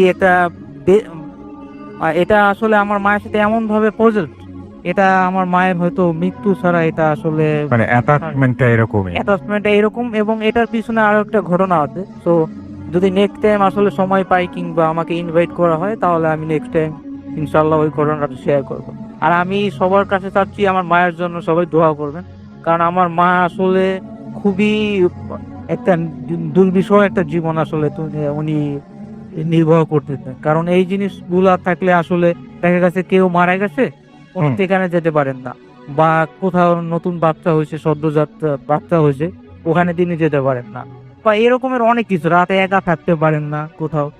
আসলে এই জন্য আসলে আমি চাই যে ভূত এফএমের যারা লিসেনার আছে তারা সবাই আমার মায়ের জন্য দোয়া করবেন, এবং আমার মা যাতে আবার সুস্থতা ফিরে আসতে পারে। এই জিনিসটা হয়তো আমাদের কোনো ক্ষতি করে না, বাট কেউই চায় না যে এরকম একটা কিছু বহন করতে বা সঙ্গে রাখতে, তাই তো? ধন্যবাদ জি, জাকুর ভাই। থ্যাংক ইউ আমার সো মাচ। আপনাকে অনেক ধন্যবাদ আপনার ঘটনার জন্য। আশা করছি এই ঘটনাটি আপনাদের অনেক ভালো লেগেছে। চলে যাবো আমাদের পরের ঘটনায়, আমাদের পরের অতিথির কাছে। আপনার নামটা প্লিজ একটু বলবেন, আপনি কোথা থেকে এসেছেন, তারপরে আপনার ঘটনায় যাব। থ্যাংক ইউ রাসুল ভাই। হ্যালো লিসেনার, আমি দুর্লভ। আমি এসেছি নিকুঞ্জ 2 ঢাকা থেকে। জি। তো আজকে আমি যে ঘটনাটা শেয়ার করবো এটা আমার এক বড় ভাইয়ের কাছে শোনা। জি বলেন। তো ঠিক আছে। তো কিছু রেস্ট্রিকশন থাকার জন্য আমি ওনার নাম এবং ঘটনার প্রেক্ষাপট আমি মেনশন করছি না। তো ঘটনা শুরু করছি। ঘটনাটা মূলত 2003 সালে। তো তখন 2003 সালের ডিসেম্বরে জি। ওনারা বার্ষিক পরীক্ষার পর সিদ্ধান্ত নিলেন ওনার দাদা বাড়িতে যাবেন। তো ওনার দাদা বাড়ি কোথায় সেটা আমি মেনশন করছি না। তো তখন ওনার দাদা অসুস্থ ছিলেন। তো ওনারা যাওয়ার ঠিক 2 থেকে 3 দিন পর ওনার দাদা মারা যায়। আচ্ছা। তো দাদা মারা যাওয়ার পর ঠিক তার 2 থেকে 3 দিন পর ওনার সাথে প্রবলেমটা শুরু হয়। জি। দেখা যেত ঠিক মাগরিবের আজানের সময় উনি মিসিং, বাসা থেকে ওনাকে খুঁজে পাওয়া যেত না। তো অনেক খোঁজাখুঁজির পর ওনাকে পাওয়া যেত ওনার দাদার কবরের পাশে উনি আচ্ছা। বসে আছেন। তো এরকম প্রায় 1 সপ্তাহের মধ্যে প্রায় 4 দিন এরকম চলতে থাকে। তো তখন সবাই ভাবে যে হয়তো দাদা তার কাছে অনেক প্রিয় ছিল, এই জন্য হয়তো দাদার এমন মৃত্যু উনি এত সহজে মেনে নিতে পারেনি, এই জন্য উনি দাদার কবরের পাশে বসে থাকে। তো একটা সময় পর ওনারা সিদ্ধান্ত নিলেন ওনারা আবার ওনাদের বাসায় ব্যাক করবেন। তো বাসায় ব্যাক করার পর ওনার সাথে প্রায় 1 থেকে 1.5 মাস পর আবার প্রবলেম শুরু হয় যে উনি বাসার ভিতর থেকে হঠাৎ করে মিসিং। হুম। ঠিক সন্ধ্যায় মাগরিবের আজানের সময় অনেক খোঁজাখুঁজির পর ওনাকে খুঁজে পাওয়া যেত না। তো ওনার দাদি তখন বুঝতে পারে যে এটা হয়তো কোনো একটা প্রবলেম হচ্ছে না, হয়তো এরকম বাসা থেকে একটা মানুষ কোনোভাবে মিসিং হতে পারে না। রাইট। বাসার ভেতর থেকে যদি কেউ বের হয়ে যায়, মেন ডোর যদি কেউ লক করে তাহলে লক থাকবে, নয়তো মেন ডোরটা খোলা থাকবে। কিন্তু মেন ডোরটা ভেতর থেকে লক করা, কিন্তু কেউই লক করেনি। আচ্ছা। তো ওনারা বুঝতে পেরে একটা হুজুরের কাছে যায়। হুম। তো হুজুর ওনাকে সূরা টুরা পড়ে পানি পড়া দেয় এবং সেই সাথে একটা তাবিজ দেয়। তো উনি যখন সন্ধ্যার সময় প্রাইভেট পড়ে আসতেন, তো আসার সময় যখন ওনার ফ্রেন্ডদের সাথে আসতেন তখন ওনার প্রবলেম হতো না। যখন উনি একা আসতেন বাসায়, ওই সময় ওনার বাসায় আসার জন্য যে একটা বটগাছ ছিল, ওই বটগাছের সামনে আসার পর ওনার তাবিজটা অটোমেটিক খুলে পড়ে যেত। হুম। মানে ওনার তাবিজটা পাওয়া যেত না। বাসায় আসার পর দেখতো যে ওনার হাতে সেই তাবিজটা নেই। তো এরকম প্রায় 2 থেকে 3 দিন হুজুরের কাছে যাওয়া হলো এবং তাবিজ দিতে থাকলো, কিন্তু তাবিজ থাকে না। তো একটা সময় হুজুর বলল যে স্বর্ণের চেইনের মাঝে তাবিজ বেঁধে গলায় পরিয়ে দিতে হবে। হুম। তো যে সেইভাবেই করলো, স্বর্ণের চেইনের মাঝে তাবিজ বেঁধে দিল। তো এরপর প্রায় প্রবলেমটা একটু কমে এসেছে। দেখা গেল তখন মাসে 1 থেকে 2 বার এই প্রবলেমটা হতো। হুম। তো আস্তে আস্তে তখন 2 বছর পার হয়ে যায়। উনি তখন ফিল করে যে না, ওনার সাথে এরকম প্রবলেম আর হচ্ছে না। তো উনি সিদ্ধান্ত নিলেন যে উনি তাবিজটা খুলে রাখবেন। হুম। তো খুলে রাখার পর ওনার সাথে প্রবলেমটা আরো বড় আকারে শুরু হয়। দেখা গেল এমন প্রবলেম হলো যে উনি যখন পড়ছেন তখন মানে ওনার মনে হচ্ছে যে রুমে একজন কেউ এসেছে। আচ্ছা। এবং রাতে ঘুমানোর সময় হঠাৎ করে উনি ফিল করতেন যে মানে ঘুম ভাঙার পর ফিল করতেন যে ওনার রুমে কেউ একজন হাঁটছে, বা উনি একটা শ্যাডো দেখতে পেতেন, কিন্তু সেই শ্যাডোটা কি ছেলে নাকি মেয়ে সেটা উনি বুঝতে পেতেন না। আচ্ছা। তো এরপর একটা সময় ওনার সাথে কথা বলা শুরু হয় ওই অশরীরীটা। তো কথাটা ছিল এমন যে মানে একটা মেয়ে ভয়েস। ওনার ভাষ্য মতে মানে কোনো মানুষের ভয়েস এত সুন্দর হতে পারে এটা মানে ওনার ধারণা ছিল না। তো মেয়ে ভয়েসটা ওনাকে অনেক কিছু বলতো। তো একটা সময় উনি যখন পড়তেন হঠাৎ করে ওনার রুমে আসার পর উনি ভয় পেয়ে যেতেন। তো সেই মেয়ে ভয়েসটা তখন বলে উঠতো, কি রে ভয় পেয়েছিস? ভয় পাবি না, তুই পড়, আমি আছি এখানে। তো উনি তখন মনে মনে এটা ভাবতেন যে ভয় পাবো না, তুই তো ভয়ের কারণ। আচ্ছা। এই কথাটাই মনে মনে ভাবনাটা সেটা আবার রিপিট করতো যে কি বলছিস মনে মনে, আমি ভয়ের কারণ। হুম। তো উনি তো এরপরে মনে মনেও মানে ভাবনাটা ছেড়ে দিলেন। তো সেটা আবার ওনাকে এটাও বলতো যে আমি যে তোর সাথে আছি বা কথা বলি এটা তুই কাউকে বলবি না। হুম। তো ঠিক আছে, উনি ভয়ে কাউকে বলে না তখন বিষয়টা। হুম। তো একটা সময় তখন এমন হয়েছিল যে একদিন উনি মিসিং, সেই মাগরিবের আজানের সময় থেকে উনি মিসিং। ওনাকে রাত 12টা পর্যন্ত খুঁজে পাওয়া যায়নি। তো ঠিক 12টার পর ওনাকে খুঁজে পাওয়া গেছিল। ওনার বাসার পাশে একটা বাঁশঝাড় ছিল, সেই বাঁশঝাড়ে উনি সেন্সলেস অবস্থায় ছিলেন। আচ্ছা কিন্তু এর আগে ওই বাঁশঝাড়ের সবাই খোঁজাখুঁজি করার পরও সেই সময় দেখতে পায়নি, কিন্তু পরবর্তী সময় দেখতে পেয়েছিল। আচ্ছা তো বাসায় নিয়ে আসার পর তো উনি তখন ওনার মার সাথে বিষয়টা শেয়ার করেন যে আমার সাথে এগুলো হচ্ছে, এরকম কথা বলছে আমার সাথে। তো সেটা আবার আমি মানে মিস করে গেছে একটা জিনিস, যে সেটা ওনাকে বলতো যে আমি যে তোর সাথে কথা বলি, এটা যদি তুই কাউকে বলিস তাহলে তোর ক্ষতি হবে, আমি তোর ক্ষতি করবো। তো উনি ভয় পেয়ে ওনার মার সাথে বিষয়টা শেয়ার করে যে আমার সাথে এরকম সমস্যা হচ্ছে। তো শেয়ার করার পর প্রবলেমটা শুরু হয়েছে ঠিক উনি যখন রাতে ঘুমায়, ওনার শরীরে ঘুমের মধ্যে কেউ 3টা নখের আঁচড়ের দাগ পাওয়া যেত, মানে ঘুমের সময়। আর এমন হতো যে মানে ওনাকে চড় দিত, গালে চড় দিত, তো 3 আঙ্গুলের দাগ বসে যেত গালে। তো বসে যাওয়ার পর আবার উনি যখন পড়তে থাকতেন তো সবাই দেখতো যে উনি মানে উনি পড়ার সময় উনি ফিল করতেন যে কেউ একজন ওনার মাথায় চুল ধরে ঝাঁকাচ্ছিল। আচ্ছা কিন্তু বাসার অন্য মেম্বাররা দেখতে পেতেন যে উনি নিজেই নিজের চুল ধরে ঝাঁকাচ্ছে। তো উনি সবকিছু শেয়ার করার পর ওনার মা সিদ্ধান্ত নিলেন যে না, এইভাবে আর হচ্ছে না, একজন ভালো কবিরাজের কাছে যেতে হবে। তো ওনারা একজন কবিরাজের কাছে গেলেন। তো কবিরাজ মানে জিন ছাড়ানোর একটা ব্যবস্থা করে। তো তখন যা যা থাকে আর কি, আপনার আগরবাতি, মোমবাতি, শুকনা মরিচ, ঝাড়ু, কাঁচা হলুদ, আরো যা যা থাকে কোরআন শরীফ, তো এগুলো নিয়ে সন্ধ্যার পর যে জিন ছাড়ানোর একটা ব্যবস্থা করেন। ওকে তো সূরা পড়তে থাকা অবস্থায় উনি একটা সময় সেন্সলেস হয়ে যায়। সেন্সলেস হয়ে যাওয়ার পর কিছুক্ষণ পর উনি সেন্সলেস অবস্থায় ওনার ভিতর থেকে একটা মেয়ে ভয়েসে কথা বলছে যে তোরা আমাকে কেন ছাড়াতে চাচ্ছিস। তো কবিরাজ বলছে যে তুই ওকে কেন মারছিস, ওকে কেন বিরক্ত করছিস। তখন বলছে যে আমি ওর কোনো ক্ষতি করিনি, কিন্তু আমি ওকে বলেছিলাম আমার কথা কারোর সাথে শেয়ার করবি না, কিন্তু সে ওর মার সাথে শেয়ার করেছে।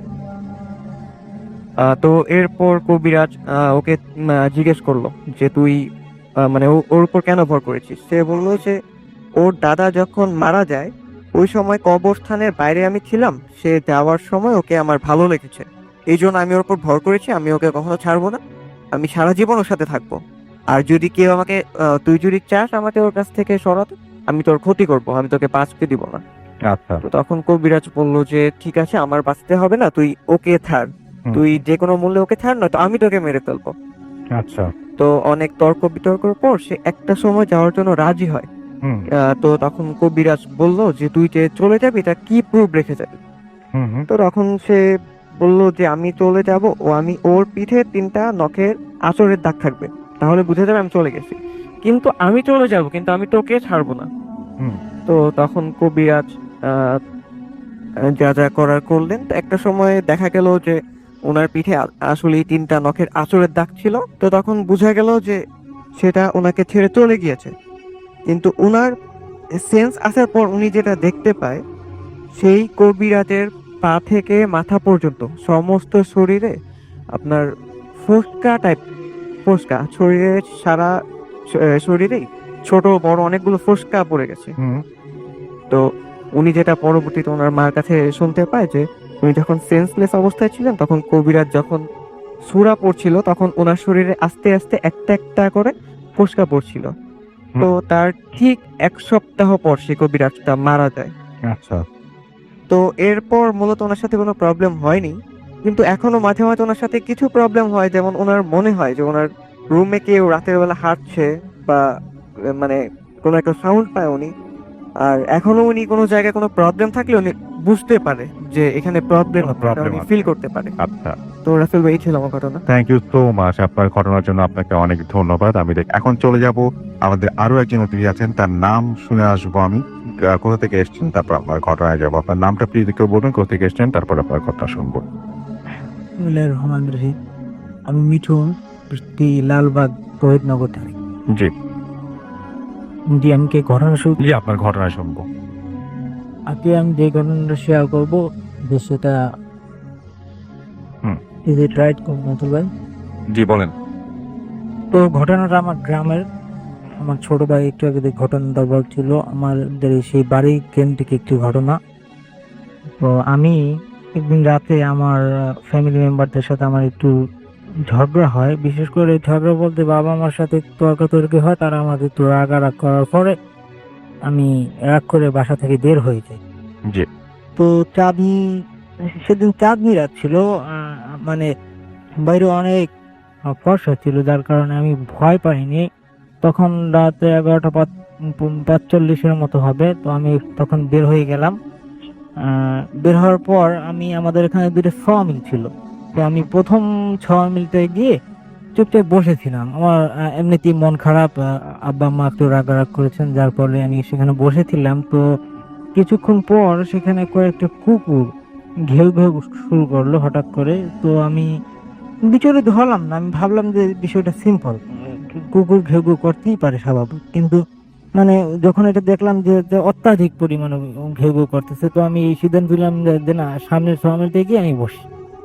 তো তারপর আমি সাথে সাথে সেখান দিয়ে উঠে সামনের মিলতে গিয়ে বসলাম, এবং সেখানেও আমি গিয়ে চুপচাপ ঝিম মেরে বসে রইলাম, যেহেতু আমার মনটা খারাপ। তো সেখানেও ওই একই অবস্থা আছে ভাই, কিছুক্ষণের ভিতরেই সেখানে আবার আমি কুকুরের ঘেউ ঘেউ শব্দ শুনতে পেলাম। তো এবার আমি আমার মেজাজটা হারিয়ে ফেললাম যে না, যে কি হচ্ছেটা কি আমার সাথে, আমি যেখানে যাচ্ছি সেখানে আমার সাথে। আমি সিদ্ধান্ত নিলাম, আমি যেহেতু রাগ করে বাসা থেকে বের হয়েছি, তো আমি এখানে এত তাড়াতাড়ি বাসায় যাওয়া যাবে না। আমার বাজারেতে আমার একটা বন্ধুর দোকান আছে, আমি আপাতত গিয়ে ওর সাথে বসবো অথবা গল্প করবো। তো আমি মিল থেকে পাশেই একটা বড় মাঠ আছে, খালি মাঠ, ওই আমি ভাবছি যে ওই মাঠটা পার পেরিয়ে রাস্তা উঠে তারপর দোকান চলবে। তো আমি গেলাম সেখানে, যাওয়ার নামলাম। ওই বিলের ভিতরে আবার একটা বাড়ি ছিল, ওখানে একজন স্থানীয় হুজুর ছিলেন, ওনার বাড়িটা ছিলেন। তো আমি যখন ওনার বাড়িটা ক্রস করতেছিলাম, বাড়ির পিছনে জাস্ট পিছনে যখন আমি ক্রস করছিলাম, তো হঠাৎ একটা শব্দে বিচলিত হয়ে যায়। মানে যদি কেউ কারো দিকে ঢিল ছুঁড়ে মারে অনেক জোর, তাহলে যেরকম একটা শব্দ হবে, আমি দেখলাম যে আমার পাশেই একটা ঢিল পড়ে রয়েছে। তো তখন আমি বেশ ভয় পেয়ে গেলাম, এবং ভাবলাম যে না, হয়তো বা খারাপ কোনো কিছু হচ্ছে, যেহেতু বাবা মার সাথে তর্কাতর্কি করছি, তা আমার বাসায় ফিরে যাওয়া উচিত। তো আমি বাসায় ফিরে যাব, আবার ভাবতেছি না, আমি তো রাগ করছি, এত তাড়াতাড়ি বাসায় ফিরে যাব না। তো আমি এরকম ভাবতে ভাবতে আমি আর ওই আমার বন্ধুর দোকানের দিকে আগানোর সাহস পেলাম না, আমি আমার বাড়িতেই ফিরে যাচ্ছিলাম। তো বাড়িতে ফিরে যাওয়ার পর ওই পথিমধ্যে যখন আমি আসলাম, তখন আমি ভাবলাম যে না, আবার একটু মিলের কাছে দাঁড়াবো। তো ভাবলাম না যে না, বাড়িতে গিয়ে বসি, ঘরের ভিতরে ঢুকবো না, আমি জাস্ট বাইরে অপেক্ষা করবো, যখন দেখবে দাদা ঘুমিয়ে গেছেন তখন আমি ঘরে ঢুকবো। তো আমি যখন দরজা দিয়ে ঢুকছিলাম, তো দরজা দিয়ে ঢোকার সময় আমি জাস্ট দেখলাম যে পাশে দুইটা কুকুর এবার শুধু শুধু ঘেউ ঘেউ করছে, এবার বেশি না। তো আমি দরজা দিয়ে প্রবেশ করলাম, এবার আমি আমার বাড়ির কাছাকাছি থাকাতে তেমন তো ভয় পেলাম না। তো জাস্ট তারপর আমার ছোট ভাই মেনশন করেছে যে আমাদের বাড়ির পাশে একটা কবরস্থান আছে। তো কবরস্থানের পিছনে নারকেল গাছ আছে দুইটা। আমি ভাবলাম যে না, সেখানে গিয়ে আমি বসে থাকি, যখন আব্বা আম্মা ঘুমিয়ে যাবে, আমি যখন দেখবো যে লাইট অফ হয়ে গেছে, এখন তারা আমার জন্য অপেক্ষা করে না, তখন আমি চুপে বাসায় ঢুকে যাব। তো আমি সেখানে গিয়ে বসলাম কিছুক্ষণ। তো বসার পর রাসেল ভাই মূলত আমার সাথে ঘটনাটা শুরু হয়। তো সেখানে আমি দেখতে পেলাম যে হঠাৎ করে আমি একটা আওয়াজ শুনতে পেলাম, কোনো কিছু বাতাস যদি ভরে যায় আর যদি ফিস ফিস করে আওয়াজ হয়, তখন যে পরিস্থিতি হবে জাস্ট ওরকম একটা পরিস্থিতি। তো আমি পিছনে ফিরে তাকাবো, আবার তাকাবো না, যেহেতু বাড়ি ধারের কাছাকাছি হয়, ওখানটাতে চাঁদের আলোটা পড়ছিল না, জাস্ট ওখানটা অনেক অন্ধকার ছিল এবং কিছু দেখা যাচ্ছিল না। তো আমি ভাবলাম যে না, পিছনের দিকে তাকাবো না, আমি জাস্ট চলে যাব, সামনের দিকে চলে যাব, যেহেতু আমার ভয় করতেছে। আবার ভাবলাম যে না, এখানে কি হচ্ছে আমি একটু দেখি। তো আমি পিছনের দিকে তাকালাম, এবং সেখানে আমি একটা ছায়ার মতো দেখতে পেলাম। তো যখন আমি ছায়ার মতো দেখতে পেলাম, তখন আমি কিউরিয়াস হয়ে গেলাম যে না, আসলে এটা কি কোনো গাছের ছায়া, নাকি কোনো মানুষ আমাকে ভয় দেখাচ্ছে আমি ঘর থেকে বের হয়ে যাওয়ার ফলে, নাকি অন্য কিছু আমাকে দেখতে হবে। তো আমি আবার ভয় পাচ্ছিলাম যে সামনে কবরস্থান, বাড়িঝাড়, আমার কি যাওয়াটা ঠিক হবে কিনা, আসলে সেটা আমি বুঝতে পারছি না। তো তারপরও আমি সেখানে সামনে দেখছিলাম, ও যখন অগ্রসর হলাম একটু পর আমি যা দেখলাম যে ওই ছায়াটার মানে উপরের দিকে একটা একটু দুটা চোখ না একটা চোখ একদম রক্তের মতো জ্বর করছিল। তো ওটা দেখে আমি মানে হতবাক হয়ে যেতে আসলে আমি কোথায় যাচ্ছি, আমার তো ওদিকে যাওয়া উচিত না। মানে আমি চাচ্ছিলাম যাতে আমি অজ্ঞান হয়ে যাই। আমি ভাবছিলাম যে এটা আমি মেনে নিতে পারছিলাম না, আসলে আমি জীবনে কোনোদিন কখনো এরকম কোনো কিছু দেখিনি, যার ফলে এটা আমি বুঝতে পারছিলাম না আসলে আমি এটা কি দেখতেছি। আর তখনই আমি জাস্ট রাসেল ভাই আমি বুঝতে পারলাম মনে হয় যেন আমাকে ওটা ডাকছে যে তুই এদিকে আস। আর আমিও মনে করতেছি যে আসলে আমার যাওয়াই উচিত। মানে আমি কি বলবো, আমি ওই ছায়াটা আমাকে যা যা করতে বলছে আমার ইচ্ছে করতেছে যে আসলে আমার ওইটাই করা উচিত। কিন্তু তখনই পাশে আমি আর একটা ছায়া দেখতে পেলাম, জাস্ট সেটা মানে কালো ছিল না। এই প্রথম ছায়া যে ছায়াটা আমি দেখছিলাম সেটা ছিল অনেক কালো, কিন্তু ওই ছায়াটা কালো ছিল না। আচ্ছা। যার ফলে আমি দেখতে পেলাম যে ওই ছায়াটা আমাকে আমি মানে দেখলাম আর কি যে বলছে যে তুমি এদিকে এসো না, তোমার এদিকে আসা উচিত না, তুমি এখান থেকে সরে যাও, তুমি এখান থেকে সরে যাও। কিন্তু যখন এই কথাটা ওই মানে অন্য ছায়াটা বলছিল, ওই যে কালো যে ছায়াটা আমি দেখছিলাম, আমি আমি মনে হয় যে আমি নিজে অজ্ঞানের গোলাম হয়ে গেছি। মানে আমার মনে হচ্ছে যে ও আমাকে যা বলবে আমার সেটাই করা উচিত। ও যেহেতু আমাকে কবরস্থানের দিকে ডাকছে, আমার কবরস্থানের দিকেই যাওয়া উচিত। ওই যে আর একটা ছায়া আমাকে নিষেধ করছে, এটা আসলে আমি কেয়ার করছিলাম। তো আমি যখন যাব, তো আমি যখন মানে ওই কালো ছায়াটার কথা অনুযায়ী আমি সামনের দিকে আগাতে লাগলাম। আগাতে আগাতে আমি হঠাৎ করে অনুভব করলাম যে আমার সামনেই একটা বাঁশঝাড়। তো বাঁশঝাড়ের সাথে আমি ধাক্কা খেলাম। ধাক্কা খাওয়ার সাথে সাথে রাসেল ভাই আমি অনুভব করলাম যে যদি কেউ আমার হাত ধরে অথবা আমার ঘাড় ধরে সামনের দিকে ধাক্কা দেয়, তাহলে মানে যেরকমটা ফিল হবে আমি জাস্ট ওরকম কিছু ফিল করলাম যে আমাকে কেউ আমার এই ঘাড় ধরে ধাক্কা দিয়ে সামনের দিকে যেতে বলতেছে। আচ্ছা। তো তখন আমি হঠাৎ করে আমার মনে হচ্ছে যে না, আমার তো সামনের দিকেই যাওয়া উচিত, আমার তো কবরস্থানের দিকে যাওয়া উচিত না। আর আমি বিশেষ করে রাসেল ভাই দিনের বেলাতেও ওই দিকে বেশি যেতাম না, মানে ভয়, কবরস্থান বাঁশঝাড় এগুলো আমি খুব ভয় পেতাম ছোটবেলা থেকে। আর কখনো এগুলো আমি মানে ওরকম কি দেখলে আচ্ছা, কি হলো তারপরে আমি শেষ করি। আচ্ছা, তারপরে এখান থেকে আমি কতক্ষণ যাওয়ার পর আমি মানে দৌড় দিলাম এবং বেহুশ হয়ে গেলাম। এবং ঘরে যাওয়ার পর আমি ওই বেহুশ হয়ে যাওয়ার পর আমার আব্বা আম্মা এসে আমাকে নিয়ে গেলেন। তো তারপর আমার কিছু মনে নেই, সকালবেলা আমার আব্বা আম্মা যা বলছিল যে মানে রাত্রে নাকি আমি অনেক চিৎকার চেঁচামেচি করছি এবং বলছিলাম যে আমাকে নিয়ে যাচ্ছে, আমাকে নিয়ে যাচ্ছে, আমাকে বাঁচাও, আমাকে নিয়ে যাচ্ছে, আমাকে বাঁচাও। পরে রাসেল ভাই ওই যে আমার মায়ের সাথে যে প্রবলেমটা আছে, মানে এখন প্রবলেম বললি আর যাই বলি ওটা তো আছে। তো ওইটা থেকে জানতে পারি যে ওখানে একটা খারাপ জিন ছিল। আর আমি যখন ঘর থেকে বের হয়েছিলাম তখন সাথে সাথে ও নাকি আমার পিছু নিয়েছিল, মিলে যখন দিয়েছি তখনও ডিস্টার্ব করতে, আমি যেখানে যেখানে ছিলাম সেখানে সেখানে আমাকে ডিস্টার্ব করছিল এবং উনি থাকার কারণে তেমন কোনো ক্ষতি করতে পারেনি। এই ছিল আমার ঘটনা। থ্যাংক ইউ সো মাচ আপনার জন্য, আপনাকে ধন্যবাদ অনেক। আমরা চলে যাব আমাদের শেষ অতিথির কাছে। আপনার নামটা একটু প্লিজ বলবেন, কোথা থেকে এসেছেন, তারপরে আপনার ঘটনায় যাব, এবং শুরুতে আপনার নামটা একটু বলুন প্লিজ। আসসালামু আলাইকুম রাসেল ভাই, ওয়ালাইকুম আসসালাম। আমি ইমরান হোসেন বলতেছি, জি। পাড়া থেকে আসছি। জি ঘটনাটা ঘটছিল আমার বাবাকে নিয়ে জি 2006-7 সালের।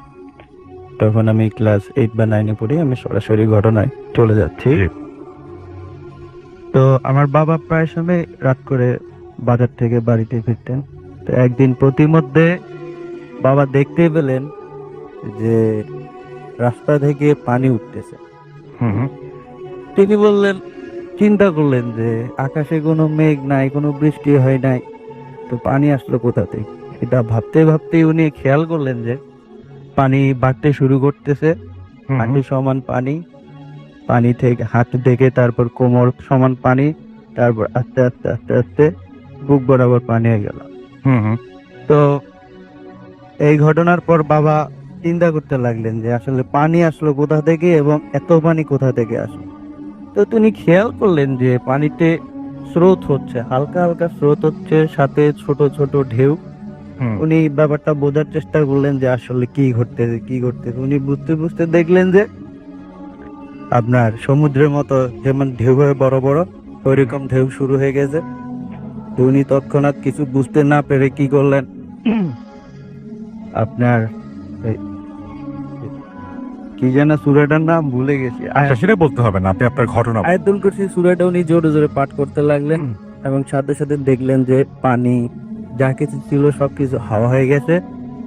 এরপর তিনি দেখলেন যে রাস্তার দুই পাশে যে বাগানগুলো ছিল, ছোট ছোট সুপারি গাছগুলো ছিল, ওগুলাতে ছোট্ট খাট্ট একটা ঝড়ের মতো তৈরি হচ্ছে, মনে যেন কে যেন গাছগুলোকে নাড়াচ্ছে, খুব জোরে জোরে নাড়াচ্ছে। তো বাবা যেহেতু আগে সমুদ্রে কাজ করতেন, উনি ভয় পাননি।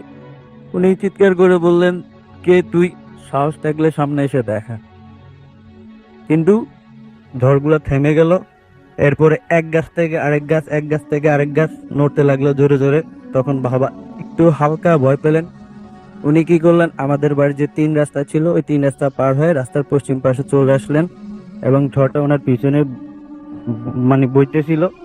এরপর বাবা ঘরে আসলেন, আমি তখন পরের টেবিলে বসে রয়েছিলাম। তো বাবা বলতে যে রাত্রে একা একা বাইরে যাস না, গেলে আমাকে ডাক দিস। এই ছিল।